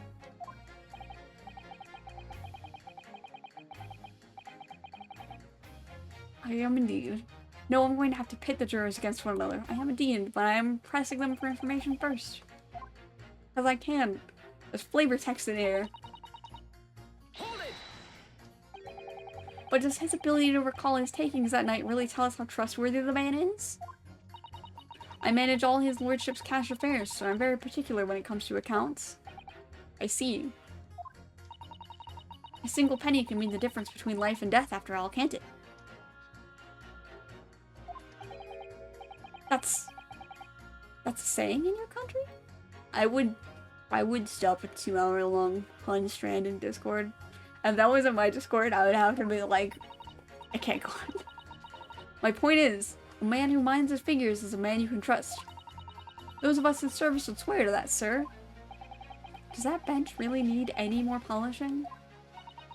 So if the good driver says he saw Mr. McGilden in the act, I don't doubt him. The only task left to do today is disposing of the rubbish. Now wait a minute. One of the other jurors mentioned something about money, I think. He did indeed. I noticed an inconsistency, exposing by pitting them against each other. Yeah. Because what you're gonna do is you're gonna pit this one. Because she says 4 passengers with a fare totaling 20 pence. And then him down here says we haven't raised prices above 4 pence for years. We'll do the press for one beforehand. Careful! You could hurt somebody with that. You're a fine one to talk. Well, that sword hanging from your waist, hmm? No, that's just my battered soul. Well, anyway, I despise anyone with too much money. They're all the same, all stabbing some brickmaker or other behind the scenes, you mark my words. Objection. That seems very unlikely, doesn't it? Are you mad, man? You're asking me. We all know that small Shorty is a rotten Shylock. Well, yes, that does seem to be the case. Voluntarily kidnapped for festivities. I hope you enjoy them then. That does seem to be the case, but... Mr. Naruhodo, please, be careful of what you say. If he's been trying to squeeze money out of us less fortunate, then as far as I'm concerned... he's as guilty as sin. That man can hang. He's having some trouble there. Come to think of it, didn't one of the other jurors have something to say about the defendant's underhand activities? I believe she did. Test my theory. No time like that. I know the game wants me to just do the thing, but I want all the content.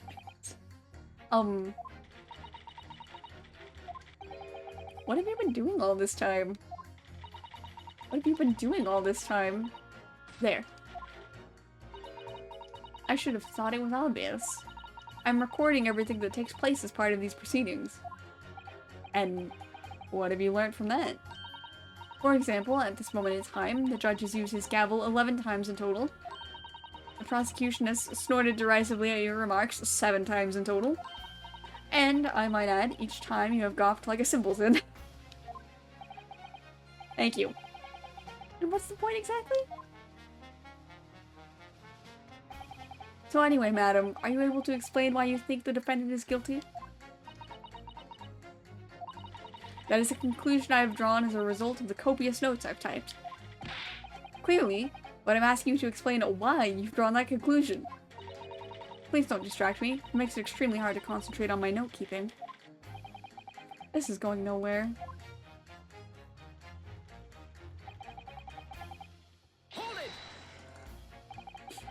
That's how much it costs to take the omnibus? That's right. As the guildmaster, I decided to set a policy for all drivers across the city. One fare no matter which bus you take or how far you're going. We have to compete with the rise of the motor car, you see. Us coachmen have to make a stand together. Motor cars, you say? Yes, and this murder on one of our buses is extremely damaging to our cause. It's beyond the pale. Beyond the pale is such a weird phrase to me. It'll lead to a decline in passengers, you mark my words. And it's all that rascal's fault. He has to pay. Is it the crime or his buses he's more worried about? Anyway, every member of my guild is reliable and trustworthy. So if the driver says he saw him do it, the fellow in the dock is guilty of sin. Oh, he talked about money. Hold it! She wanted Grandma has to say. I really think you should stop waving that needle around. You heard what the good coachman said before, didn't you? That hideous man stabbed the poor fellow, just like this. Yes, that is what he said, you're right. McGilded Park is such a lovely little place, too. I've always enjoyed resting my legs there while I get on with my knitting. And I had thought that anyone who donated such a delightful place must be a fine fellow indeed. I suppose I was wrong. Whoever would have thought he was a miserable murdering moneylender without a scrap of remorse? Oh, help. She's as sure can be that he's guilty now. The lady certainly seems to know her mind, doesn't she? So we just need to find two jurors with contradictory statements and pit them against each other. Which is so much easier said than done. Is that perhaps what you were just thinking? How did you know? Well, I took the liberty of doing some research in case you happen to find yourself in such a situation. Shall I read you what I found out? It's a little long, I'm afraid. It's okay, I think I got it. I have to rely on advice right from the start. How will I get on later? No, I need to work this out for myself now. I know what to do, I just had to get to the end of it first. Is that perhaps what you were just thinking? How did you know? Well, that sort of attitude is most admirable, Mr. Naruhodo. I know what I have to do. Let's listen to those assertions one more time. I don't need to save it again, but I am going to. I save this game so compulsively. I save every game compulsively. Alright, let's pit this one against that one. Objection! I find a problem. These two statements clearly contradict each other. They do? Explain yourself, counsel. Me? Oh dear, what have I said? I swear on Silver Blaze's mane and name, I haven't the first idea what you're talking about. According to the group testimony we've heard so far, there were 4 passengers on the omnibus on the night in question. And according to the coachman, Mr. Beppo, he took 20 pence in fares. Quite right. I have those precise details typed neatly here in front of me. And juror number 5 also told us the following. The fare for the omnibus is always 4 pence. That it is, a fair and convenient single price. Just the way London's carriages should be operated. But that doesn't add up at all. In fact, it leaves a glaring discrepancy in the facts. Why, man, why? 4 passengers paying 4 pence each. If you do the multiplication... it would be 16 pence. Exactly. As I said, it doesn't add up. The figures are different. By 4 pence, in fact. Or precisely 1 person's fare. 1 person's fare? Yes. In other words, on the omnibus that night, it's distinctly possible there was another passenger we've heard nothing about. Good gracious.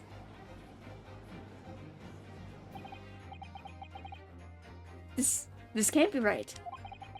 The coachmen of the guild are good, honest men, one and all. Trustworthiness is our watchword.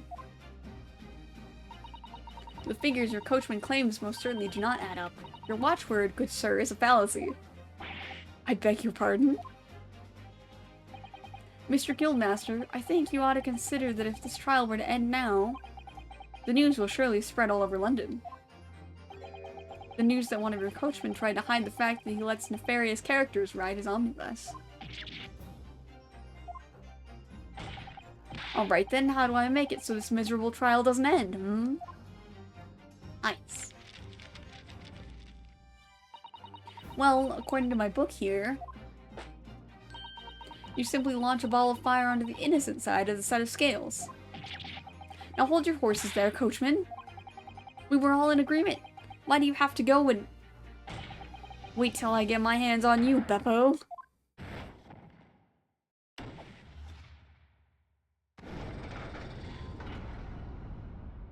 I think it needs to be like 3 or 4 of them. I need to change their minds. Suzato and her all-smart, knowledgeable book. Everything is in there. Secrets to life. Begging your pardon, sir, I'm going to do the same.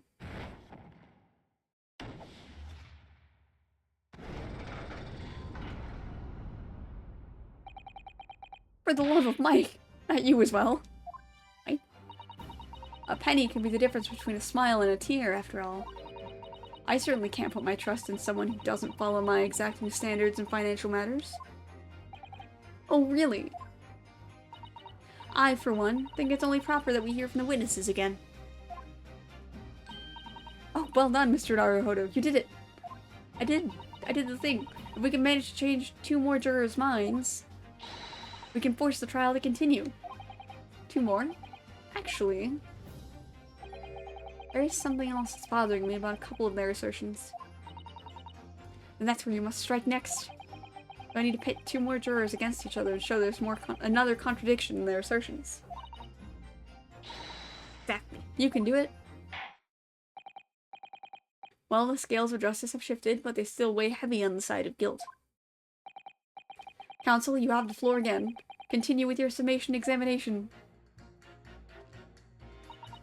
Changing my leaning to innocent. The next one is, I believe, this one and that one. Objection! Those 2 statements are completely contradictory, because one said that he stabbed the guy right next to him, and the grandma said that he stabbed him on the floor. What? Explain, counsel, post haste. Oh, dearie me. I was only knitting a jumper for my other half.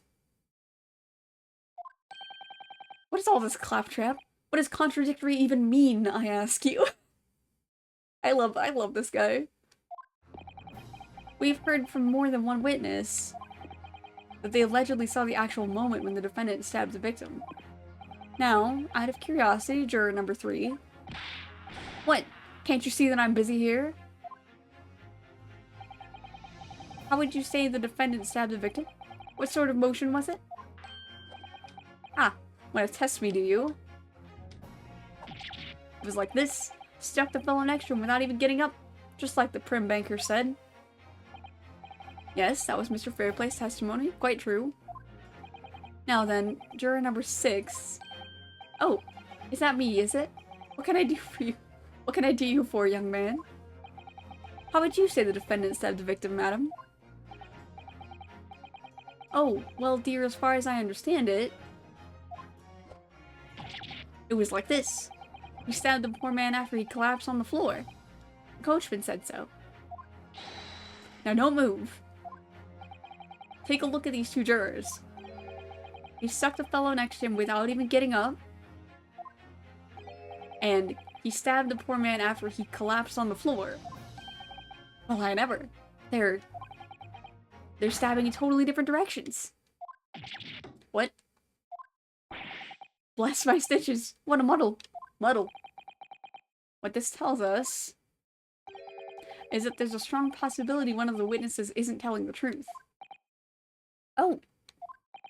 But why? Why in the dickens would they lie? I don't know that yet. What I do know is that if the trial ends at this point, we may never find out. We may never know the real truth. Ladies and gentlemen of the jury, can you really let that happen in all good conscience? Lies, you say? Oh, dearie me. I can't abide people telling lies.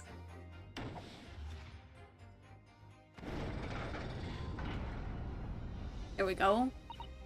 The scales. I don't believe it.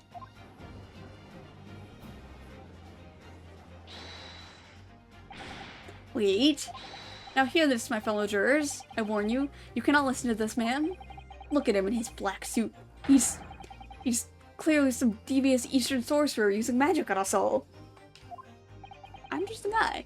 If I could use magic, do you really think I'd be putting myself through all this? Answer me this, Dark Jinx. Huh? Me? What exactly is the problem? What of it if two witnesses have slightly different recollections of events? What of it? Let's say Shylock did stab the victim as he was sat next to him on the omnibus, and this young dandy saw him do it. And now let's say the victim collapsed on the floor, and then the Shylock stabbed him again. Well, that is a problem, because he was only stabbed once. And this old lady saw him do it. Well, what's to say it didn't happen like that, hmm? Who are you calling a dandy, sir? Why, I should take this knife to you. We can get out of the table. Who are you calling old? Why, I should take this needle to you. Ugh, they're ready to kill each other now. Well, could the foreman of the jury be right? No. Did the two witnesses see two different moments of the same crime? Out of the question.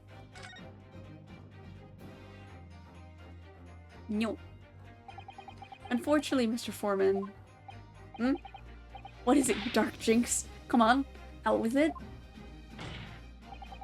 What you're suggesting is impossible. It's out of the question. What are you talking about, man? How can you possibly say that? You do realize that I'm only doing my job. As foreman of the jury, I have a responsibility to steer everyone in the right direction. So where's your evidence, man? That's what we want to see. I say the two witnesses saw two different moments of the same crime. If you say that's out of the question, show me some proof. Looks like the only way I'm going to convince him is to present him with something he can't dismiss. Some irrefutable hard evidence. As you wish. What? I'll give you the proof. It's out of the question that the two witnesses saw two different moments of the same crime as proven by... This is the victim's autopsy report. According to what's written here, Mr. Mason was stabbed in the abdomen only once. Eh? Only once? It's quite simple. The victim was stabbed precisely one time. Which means these witnesses can't possibly have seen it happen two different times. Alright, I concede defeat. And his knife stopped existing.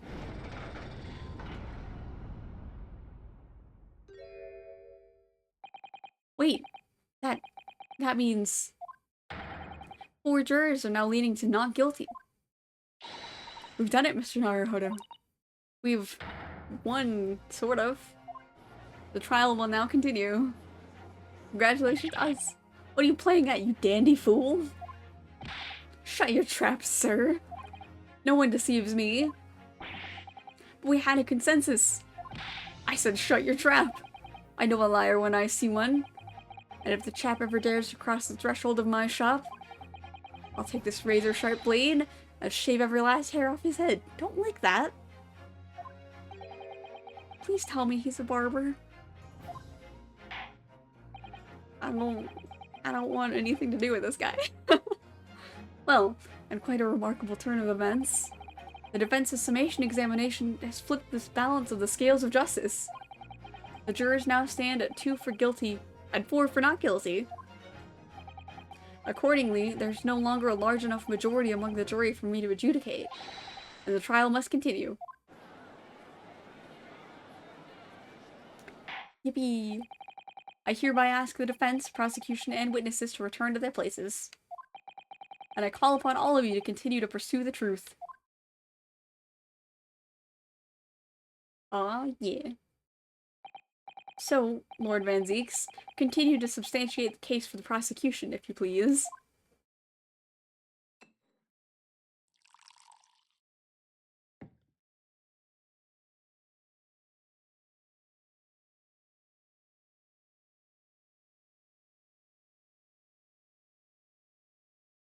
Gonna do the thing. Oh, okay, that's different than what I thought I was gonna do. Having savored the rich aroma of the contents of this hallowed chalice, it may seem crass to crush it to dust. Pray forgive the discourtesy. Hallowed chalice, remember? Very, very hallowed indeed. Lord Benzies. Is it cold in here, or is it just me? As your antiquated tome no doubt says, the prosecution may not speak during a summation examination. So I honored a deathly silence and listened to the charade. Seems I overestimated the intelligence of the jury. Well, no matter. There's nothing so hard to prove as a self-evident truth, it would seem. No. And by why else would we grace the courtroom with our presence, after all? So, let us proceed to the next round of battle.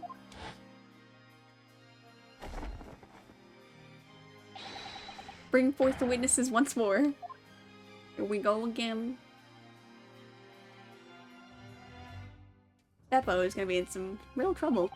Witnesses, I trust you heard the summation examination we've just had to endure. Oh, yes, sir. That I did, sir. Of course I heard it. Oh, yes, sir. I heard it. You, sir, on the end. Coachman. I believe it's Beppo? Yes, sir? My lord, sir? If it transpires that in your previous testimony, you were attempting to veil the presence of a fifth passenger on your omnibus, you will be found guilty of perjury. You're advised to bear that in mind, sir. Oh mio Dio. Now then, witnesses, I hereby call on you to testify before the court again. You will explain the various misgivings brought to our attention by the defense's summation examination.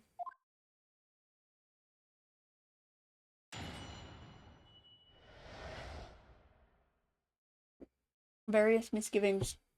I have misgivings indeed.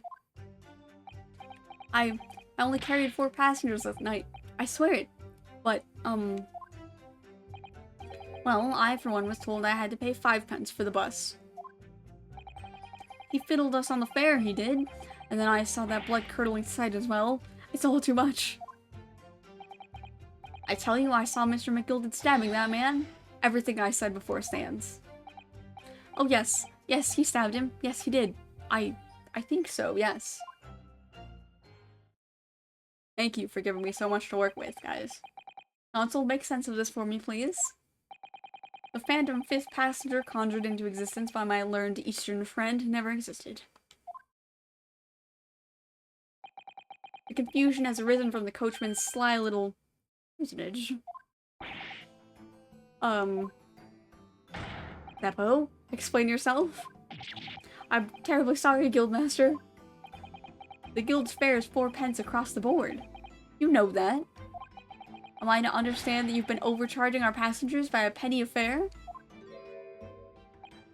It's so cold, and the last run of the day is always half empty. You've been dishonest, coachman. I'm sorry. You're a disgrace, Beppo. A disgrace. And your selfish actions have brought dishonor on the entire guild. If I may, sir? I had to pay 10 pence on the bus just last week. What? 4 passengers at 5 pence each is, yes, 20 pence. I've done the arithmetic 10 times already, but I just can't make the result come out differently. No, that figures. So, 4 people on the bus.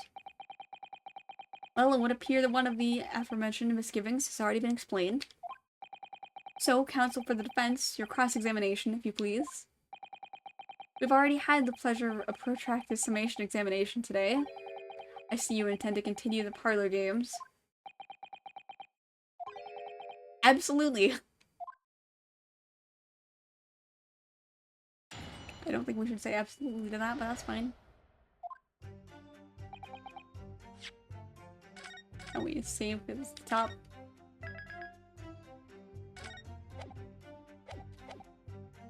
Hold it!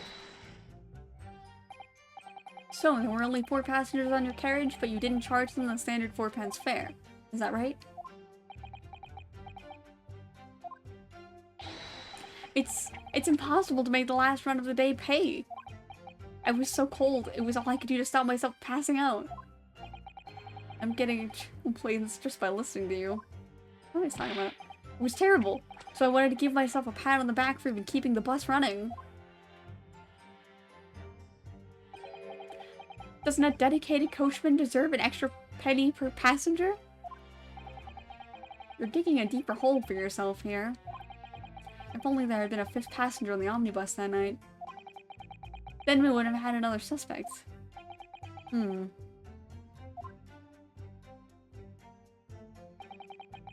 it! Does that mean everyone on board that night paid 5 pence instead of 4? Well, I paid 5 pence too, sir. And I just told you that I did. A flat fare of 5 pence across the board. It's not something to be proud of. The so-called discrepancy my learned friend identified was nothing of the sort. Much like the phantom killer you so desperately needed, it's gone. Dead and buried. I'd have been happy if it had ever existed in the first place.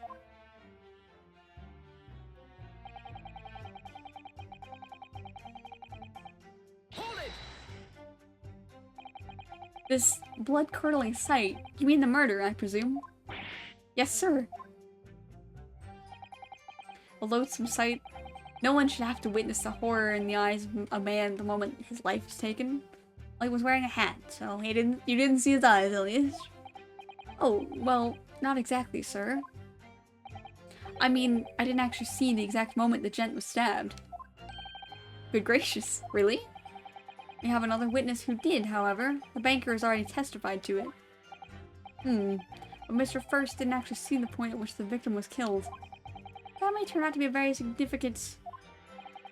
I heard the banker gent next to me take a sharp intake of breath, you see. That's when I looked through the glass. That's when I saw that horrible blade poking out from his belly, all covered in blood. Every time I see a knife now, I can't help screaming. Even when I'm eating.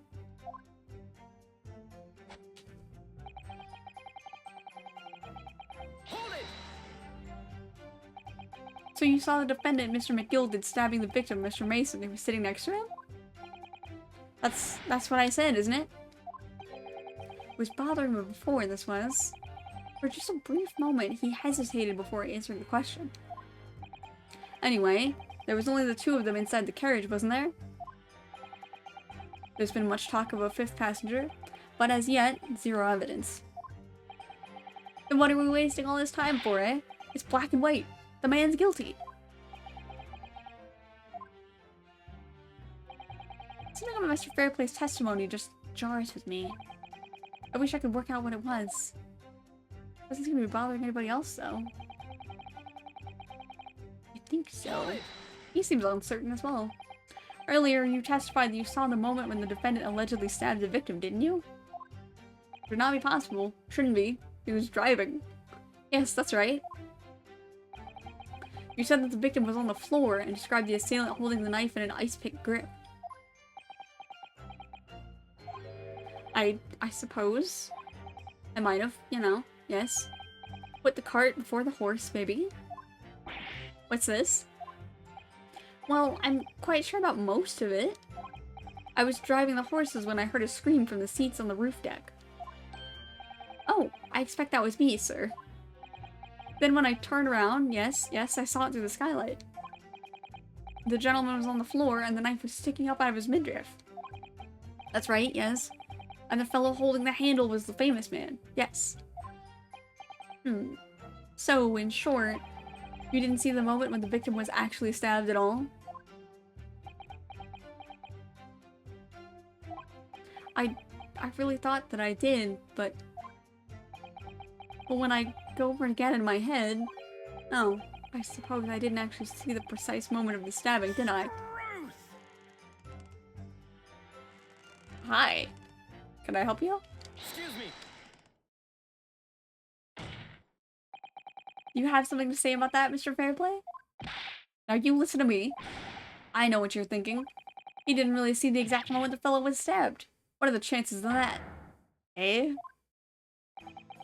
Are you asking me or telling me? He's getting flustered. I might be able to extract some new information from him if I answer him cleverly. Would he have just happened to see the exact moment the crime was committed?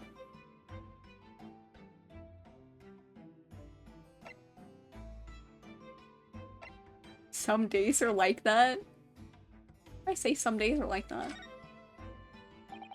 Well, I suppose some days are like that. Sooner or later, you'll see something you wish you hadn't. If you're always peeping through a skylight on the top of an omnibus. Peeping. I'm a respectable city banker, I'll have you know. And I know what I saw. I remember it clear as a Ballarat day. The what day? It was a grim scene, I don't mind telling you. Thank you, Mr. Fairplay. Oh, excuse me if I was getting a little hot under the collar there, my lord.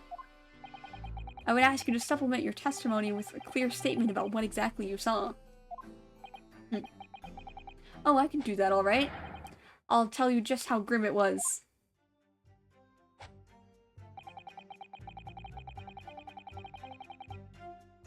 Think I'd forget the sight of those blood-soaked hands after that butcher stabbed the man? Let me ask you a little more about this.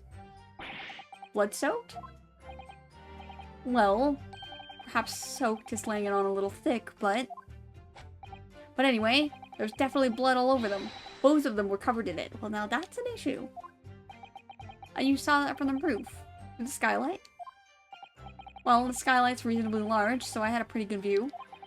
And there was a lamp on inside the carriage as well, so I'm quite sure of what I saw. It's Banker's latest statement. I feel sure there's something not quite right about it. That's called There's Only Blood on the Right Hand.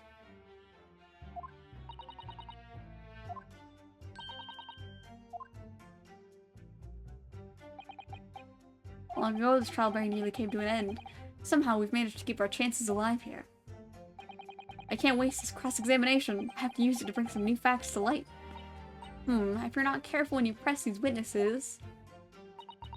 The danger is that the jury will end up believing something unhelpful, as they did before. Maybe. But we can't let the fear of that happening stop us from uncovering important new information. Yes, you're so right. Pay careful attention here. Spot them reacting. I can pursue them, yes. I can and did.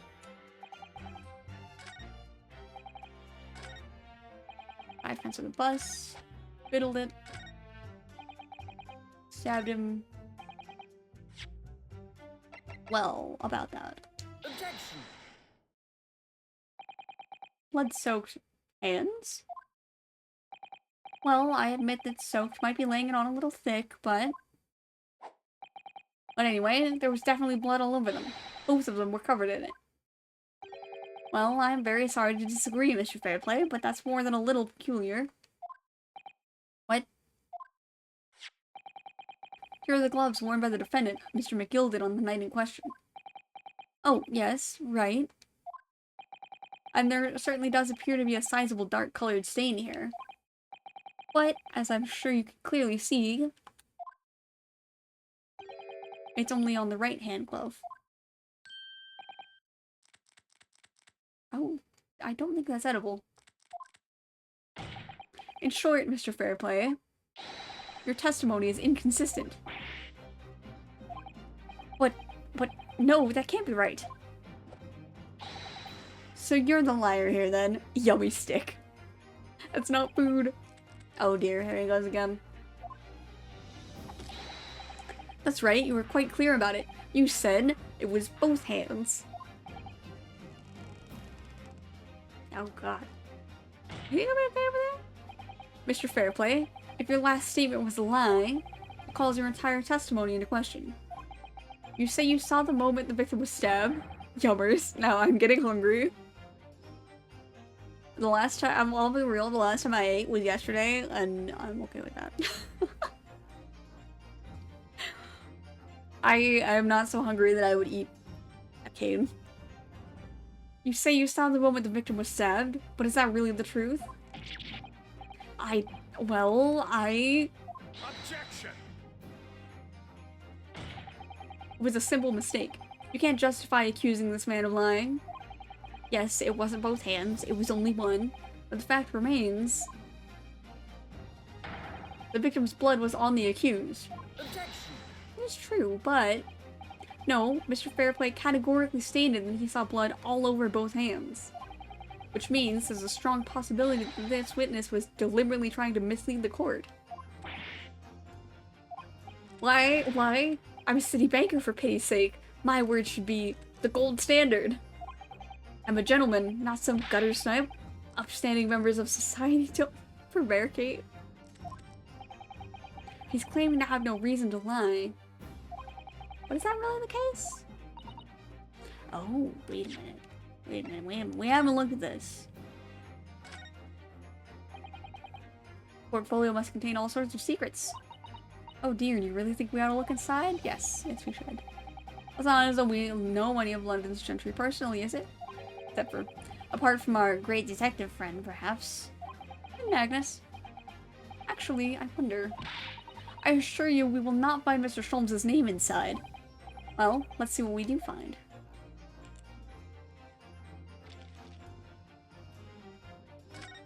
Let's take a quick look here. Gosh, it's crammed full of gentlemen's names, isn't it? Well, I suppose they're probably not all gentlemen at all, are they? After all, not everyone in this country is well off. Ah, goodness! What is it? Look at this! Do you see the name here? Bruce Fairplay. Oh, now isn't that a familiar name? Should that mean something to me? It does sound strangely familiar, actually. Bruce Fairplay, the witness testifying at this very moment. Oh yes, of course, the banker. Why is his name in here? Ah, he borrowed 20 guineas, did he? And look, the repayment date is fast approaching. It's possible that this is just a coincidence, of course. But this could be very useful information. There we go. That's what we needed. That's just...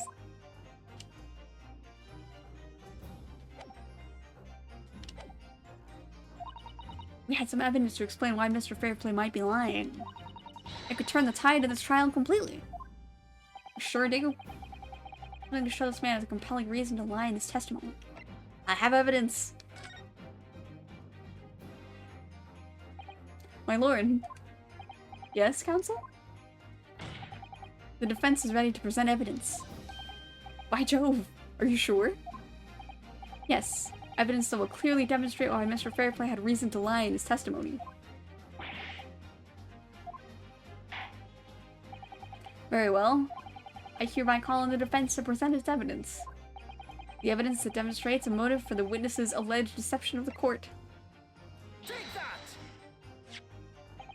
This is a list of the debtors who owe money to Mr. McGilded.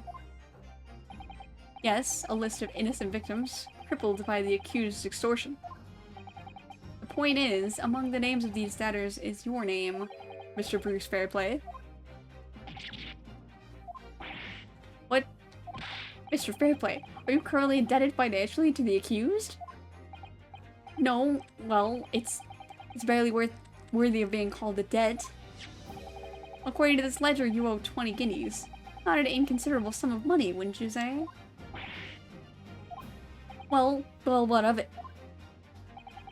Let's suppose Mr. McGilded were to be found guilty of murder. What would become of your debt in that case?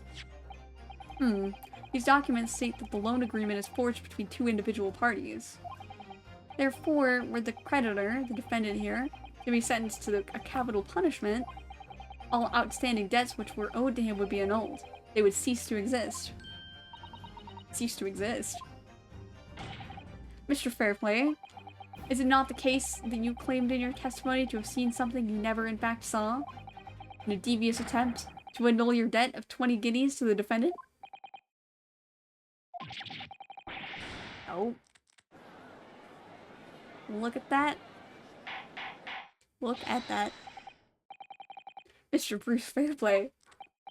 Yes, my lord. Maybe if you stopped eating that. Let me ask you again. And be aware that your answer may have most serious implications upon your future, sir. Did you, or did you not, see the precise moment in time at which the defendant is alleged to have thrust a knife into the victim?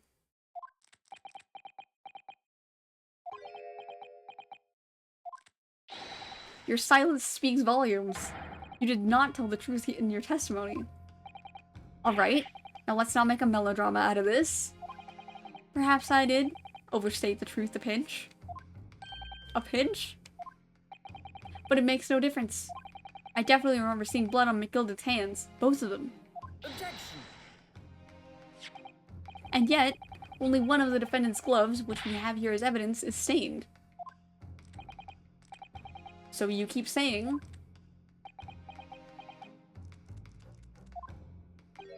I wonder if I might be allowed to speak, sir. Go ahead, Mr. First. Well, the thing is, I think I remember seeing it myself, as it happens. Seeing what? The blood, sir, on the assailant's hands. I think, yes. I'm almost sure that it was on both of his hands, not just one. What? Oh.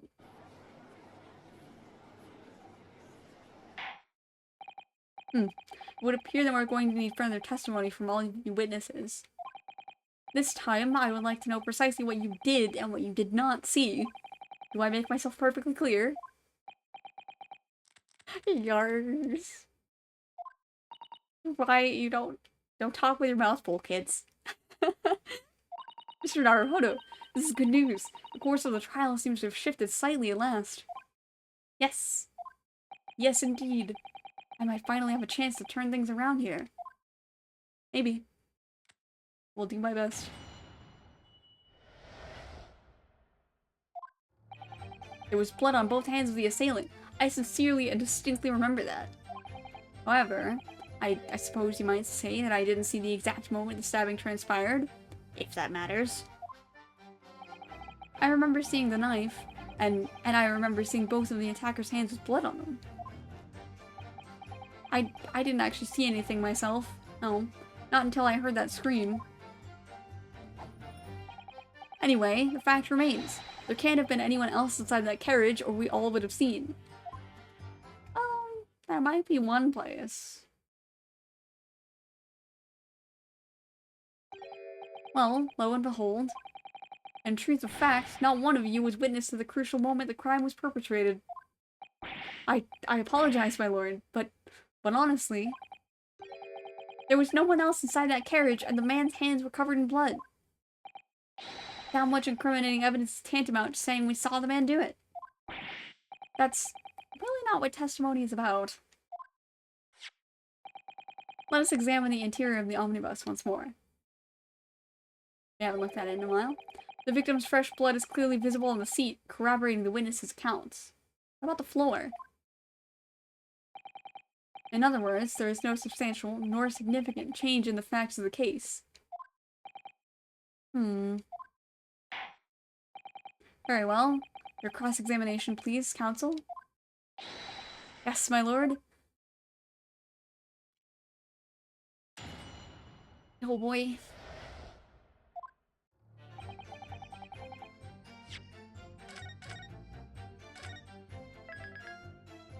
I'm gonna drink this for a second.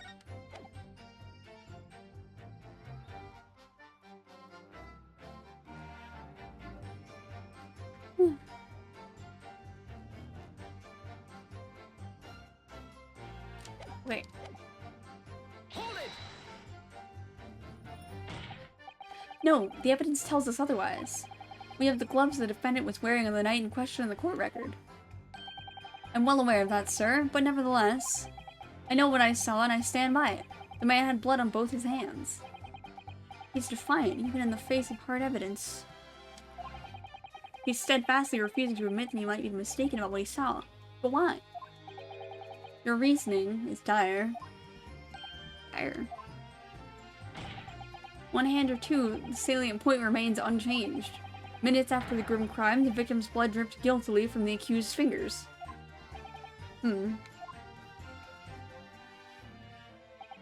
However, I suppose you might say I didn't see it. Yep. Hold it! Who Don't try to downplay this. Whether or not you saw the exact moment of the crime is a matter of fundamental importance, as well you know. But, for crying out loud, we all know that no one else could possibly have done it. I was just trying to save us all some time. I don't think that's how that works. You have a loan of 20 guineas outstanding with the defendant, do you not? How do you hope to release yourself from that financial burden by ensuring the defendant was found guilty? Well, that's not entirely not what I was hoping for. I just lost a little guinea, or 10, when I backed the wrong horse in the derby, that's all. I was going to win it all back. There's a fixture this weekend that's a sure thing. A little guinea or 10? I'm a banker. No one bats an eye if I borrow a little spending money for the weekend.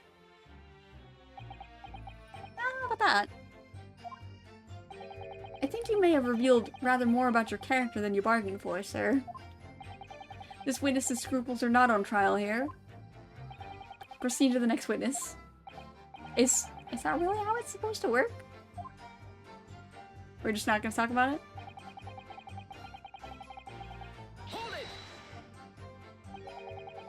You definitely saw that too? Blood on both hands? Yes, sir. I mean, I know what you're going to say. Only one of Mr. McGilda's gloves has any signs of blood on it. That is true.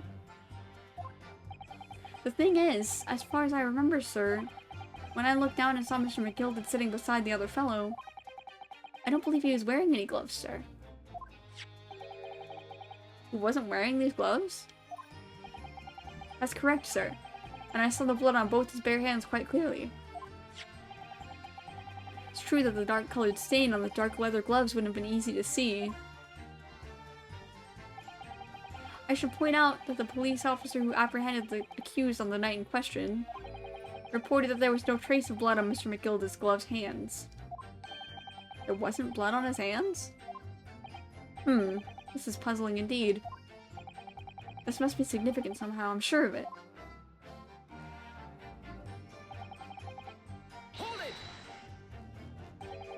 You didn't see anything?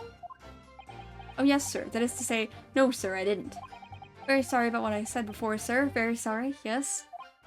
It was very wrong of me to make up stories and say I saw him stab the man. Wouldn't you agree, sir? I know what you're insinuating, but I certainly wasn't making up stories. Still, to say you saw nothing isn't right either, is it? No, sir. I saw nothing at all. Mr. Beppo, you were driving your horses. At the very least, you must have enjoyed a good view of London streets, no?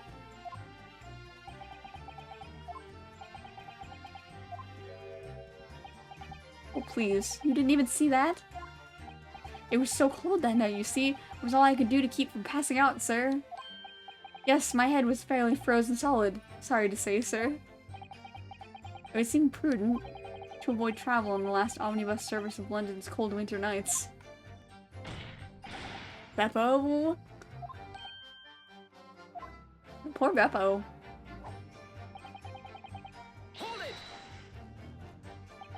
And everything you saw of the incident was through the skylight on the roof of the omnibus? That's right. It was fiercely cold that night, but the glass wasn't frosted over. Doggo? Doggo just made a small noise. I remember I was shivering, it was so bitter. Which rather begs the question of why the pair of you were sitting on the roof deck in the first place. Well, I don't know about this young fellow, but I couldn't enter the cabin. Oh? Why not? It was locked from the inside. I tried knocking, but no one opened the door. It was locked? That's right. It's a public bus service, for pity's sake. That's not what I call fair play. Yes, I had exactly the same experience. I tried knocking, but the gent inside just gestured at me to clear off. So I had no choice but to climb up to the roof deck and look down longingly into the warm cabin below. Well, I can assure you I wasn't just looking down, I was glaring, long and hard. And that's precisely why I can tell you with absolute confidence that if there was anyone else at all in that cabin, I would have noticed.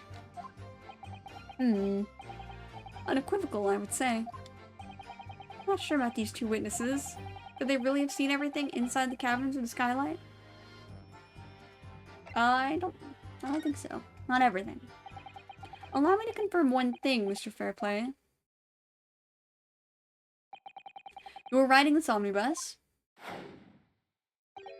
and witnessed the events in the cabins and the skylight and the floor of the upper deck. Is that right?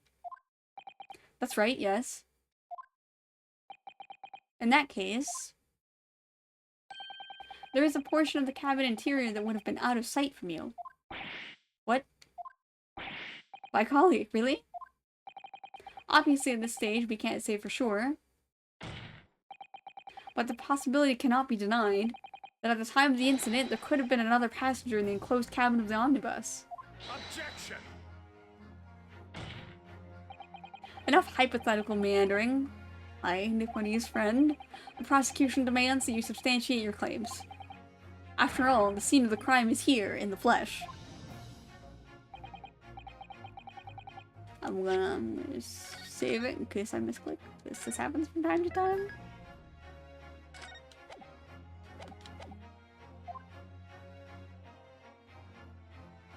I mean, the skylight... Oh. I mean... on this side, no? Take that! Here, my lord, in this location, an extra passenger could have been completely hidden from view. Objection! If you believe that to be true, counsel, then may I suggest you attempt to conceal yourself there? Sorry. And here's to you never seeing the light of day again. Okay. We'll just pretend we saw nothing. It is like the inside though.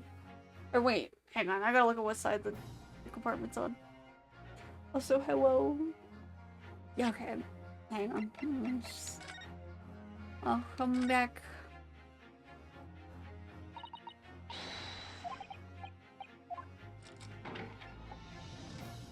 Do I need to... So, here's the light.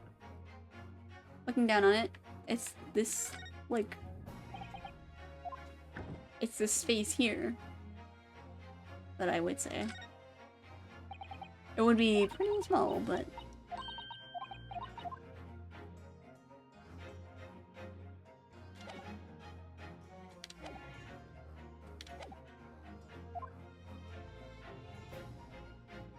Which is...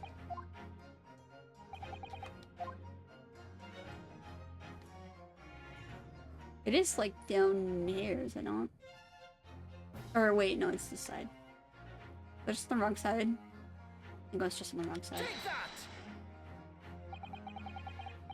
Both rows of seats on the roof face the direction of travel, whereas the seats in the enclosed cabin face each other. Which means, bad on that the first time, I'm dumb. The visible part of the cabin, which passengers on the roof deck can see through the skylight, is as I've drawn here. Ah. That's right, my lord. As you can see, the seat opposite the one on which the victim and his attacker were sitting is obscured from view. In other words, if someone had been sitting on that seat, it's quite possible that these witnesses would have been completely unaware of it.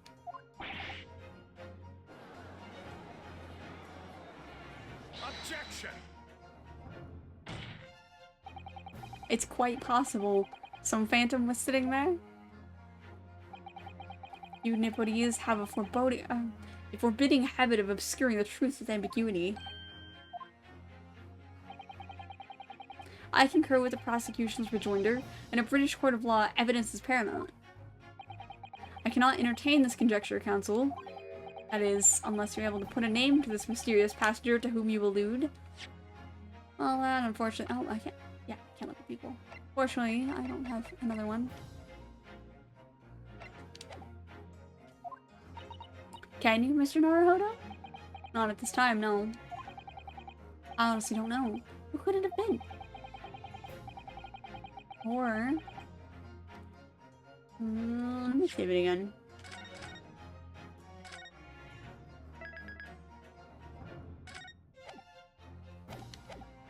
I kind of feel like I say no, but you couldn't say McGilded himself sat there. Say no for right now. No idea. As a proud citizen of the Japanese Empire, you will look to the sky and walk on, making sure all signs of tears are gone. Go on. This isn't just a case of going on, Miss Susato. Alright then, I'll go on. The defense would like to put forward a name. You are a fool. Indeed. That response was a desperate attempt by a man who has no notion of his own limitations. A toast to hard lessons not yet learnt. You gonna throw that one? Nope.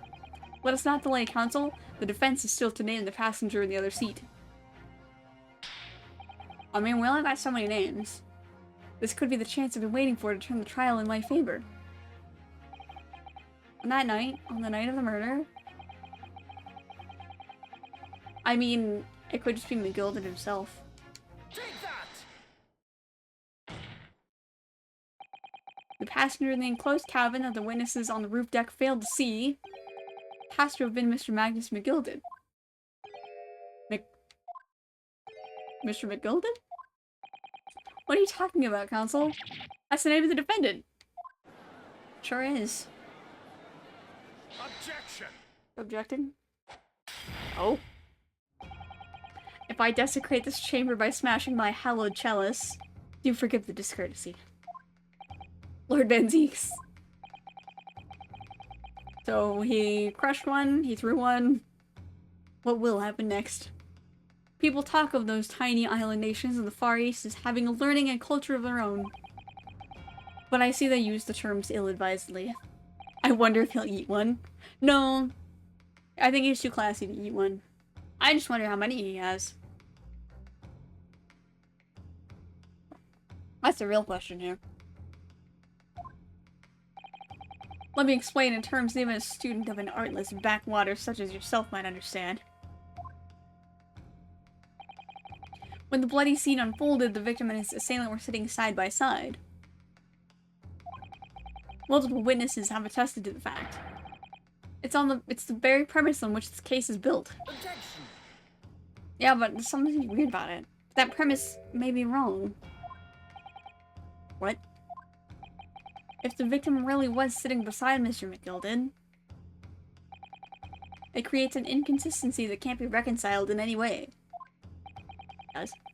What inconsistency? The defendant's gloves, my lord. They did say. Both witnesses made the same testimony. They claimed that there was blood on both hands of the person sitting next to the victim. Objection! Yet we know the truth to be otherwise. Only one glove bears the gory remains. Objection! The point is, even in the face of this irrefutable evidence, both witnesses have maintained their stance. Yes, their testimony remains unchanged. Exactly. They both adamantly swear that they clearly remember seeing blood on both hands of the assailant. In short, their memory of events is correct, and their testimony reveals the truth. There was somebody else sitting beside the victim that night, a third party we have yet to identify. And the victim's blood was on that passenger's hands. Both of them. Objection!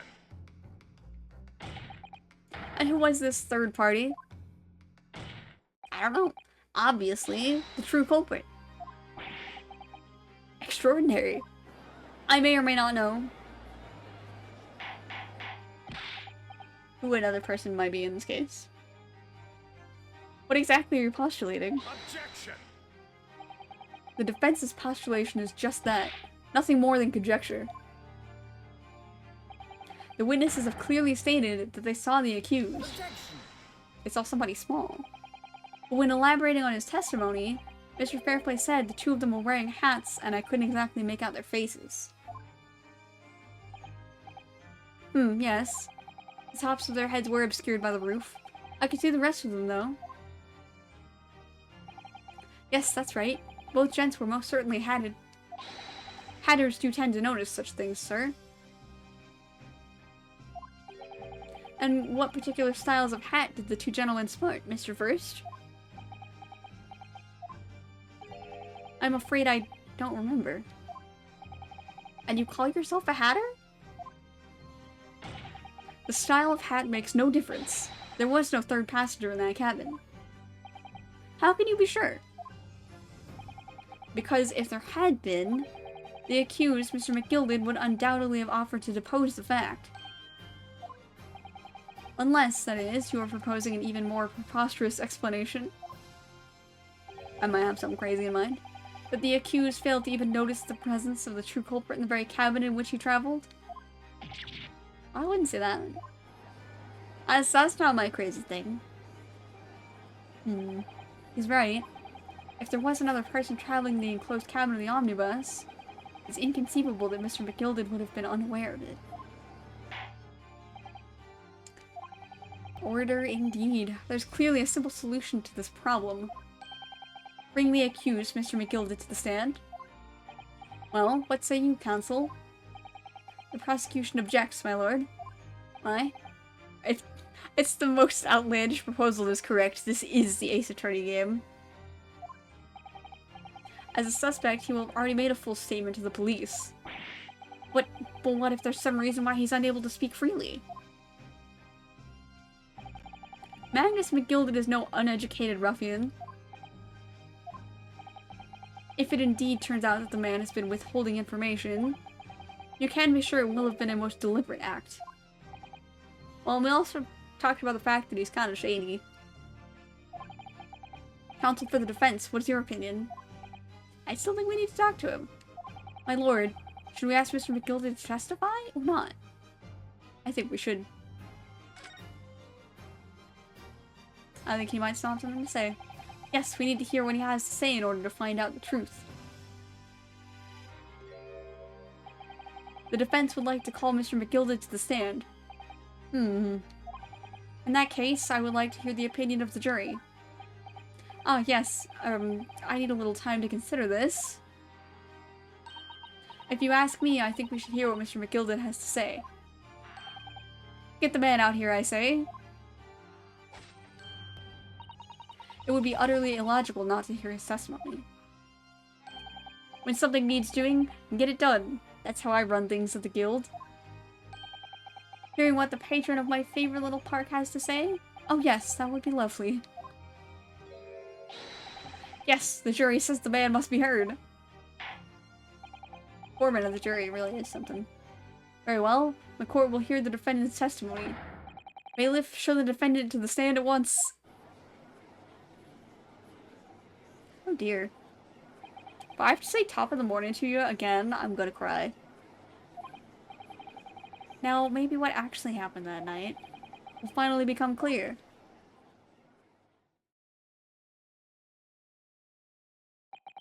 Let proceedings be resumed.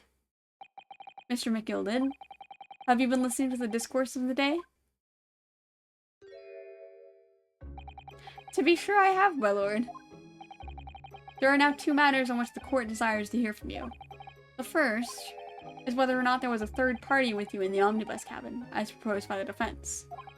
The second is that if such a person was indeed present, why did you conceal that fact from the police? Begad, no. It's not my nature to hide anything at all. Just answer the questions, please. He does yap. The truth of the matter is, I've been desperate about this all along. Do I tell you it's all, or keep my mouth shut? Tell us what, Mr. McGilden? The fine fellow representing me is absolutely right. In the carriage on the night with myself and the other man, there was another passenger. It's true? Aye, and 'twas me who helped the little urchin get away after it all happened. You... What? You're what?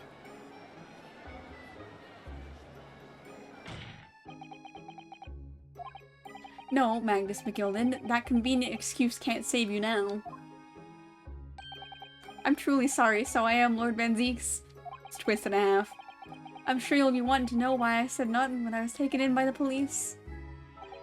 I do be having a very good reason, I assure you. I told you this case is a spicy one. Well, the little child was just in the wrong place at the wrong time and not in any way involved, you see. But if the police had known the wee one was there, they'd have assumed she'd done it. They'd have hauled her into this here courtroom just like myself. I was only trying to spare her that. He's lying.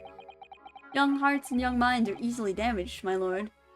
You think he's lying about there being another person?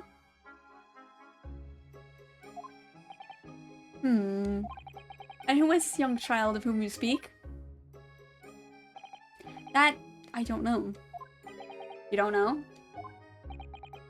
Well, the wee thing just happened to be in the carriage that night. The reason he hid her is because he wanted to extend the playtime of the game. Look, I don't think we'll do this whole trial today. Because I do have another stream tonight. But I want to get to, like, the first place where it says to be continued. Cliffhanger ending. And then next week we'll resume. Objection! I think I hit the button and I didn't actually read that, I'm sorry. We have absolutely no reason to believe this man. I never saw before since. Never mind, I did read that. The prosecution calls for the witness's statements to be disregarded by the court. You know, I wouldn't be surprised if the urchin isn't here in this courtroom as we speak, listening to the proceedings. What? Smoke? There's a fire? Someone's trying to get away. Oh dear. What is going on? Be careful, Mr. Naruhodo. Cover your face. Bailiff, don't let the accused escape. Secure the omnibus. It's true. The omnibus is still around. I hereby call an emergency recess. Bailiff, assure the defendant is in custody. Clear the courtroom.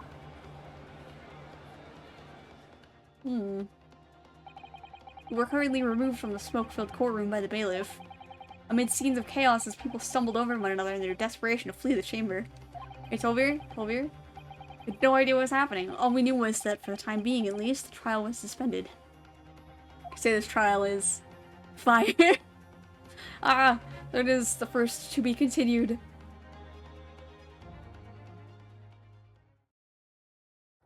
We made it. Kind of. Do we have enough people to raid? I don't know. How many people are hanging out here? It's just you and me. So I think it's just you and me. Let me refresh this.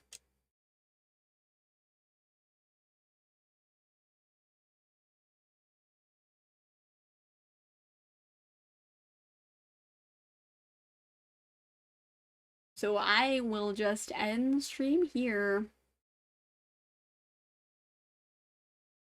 I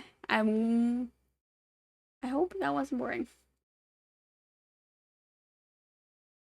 But when I do only have one person hanging out in chat, then I will not raid. I will be live again in like 6-ish hours. I think I'm streaming it. Unless I change my mind.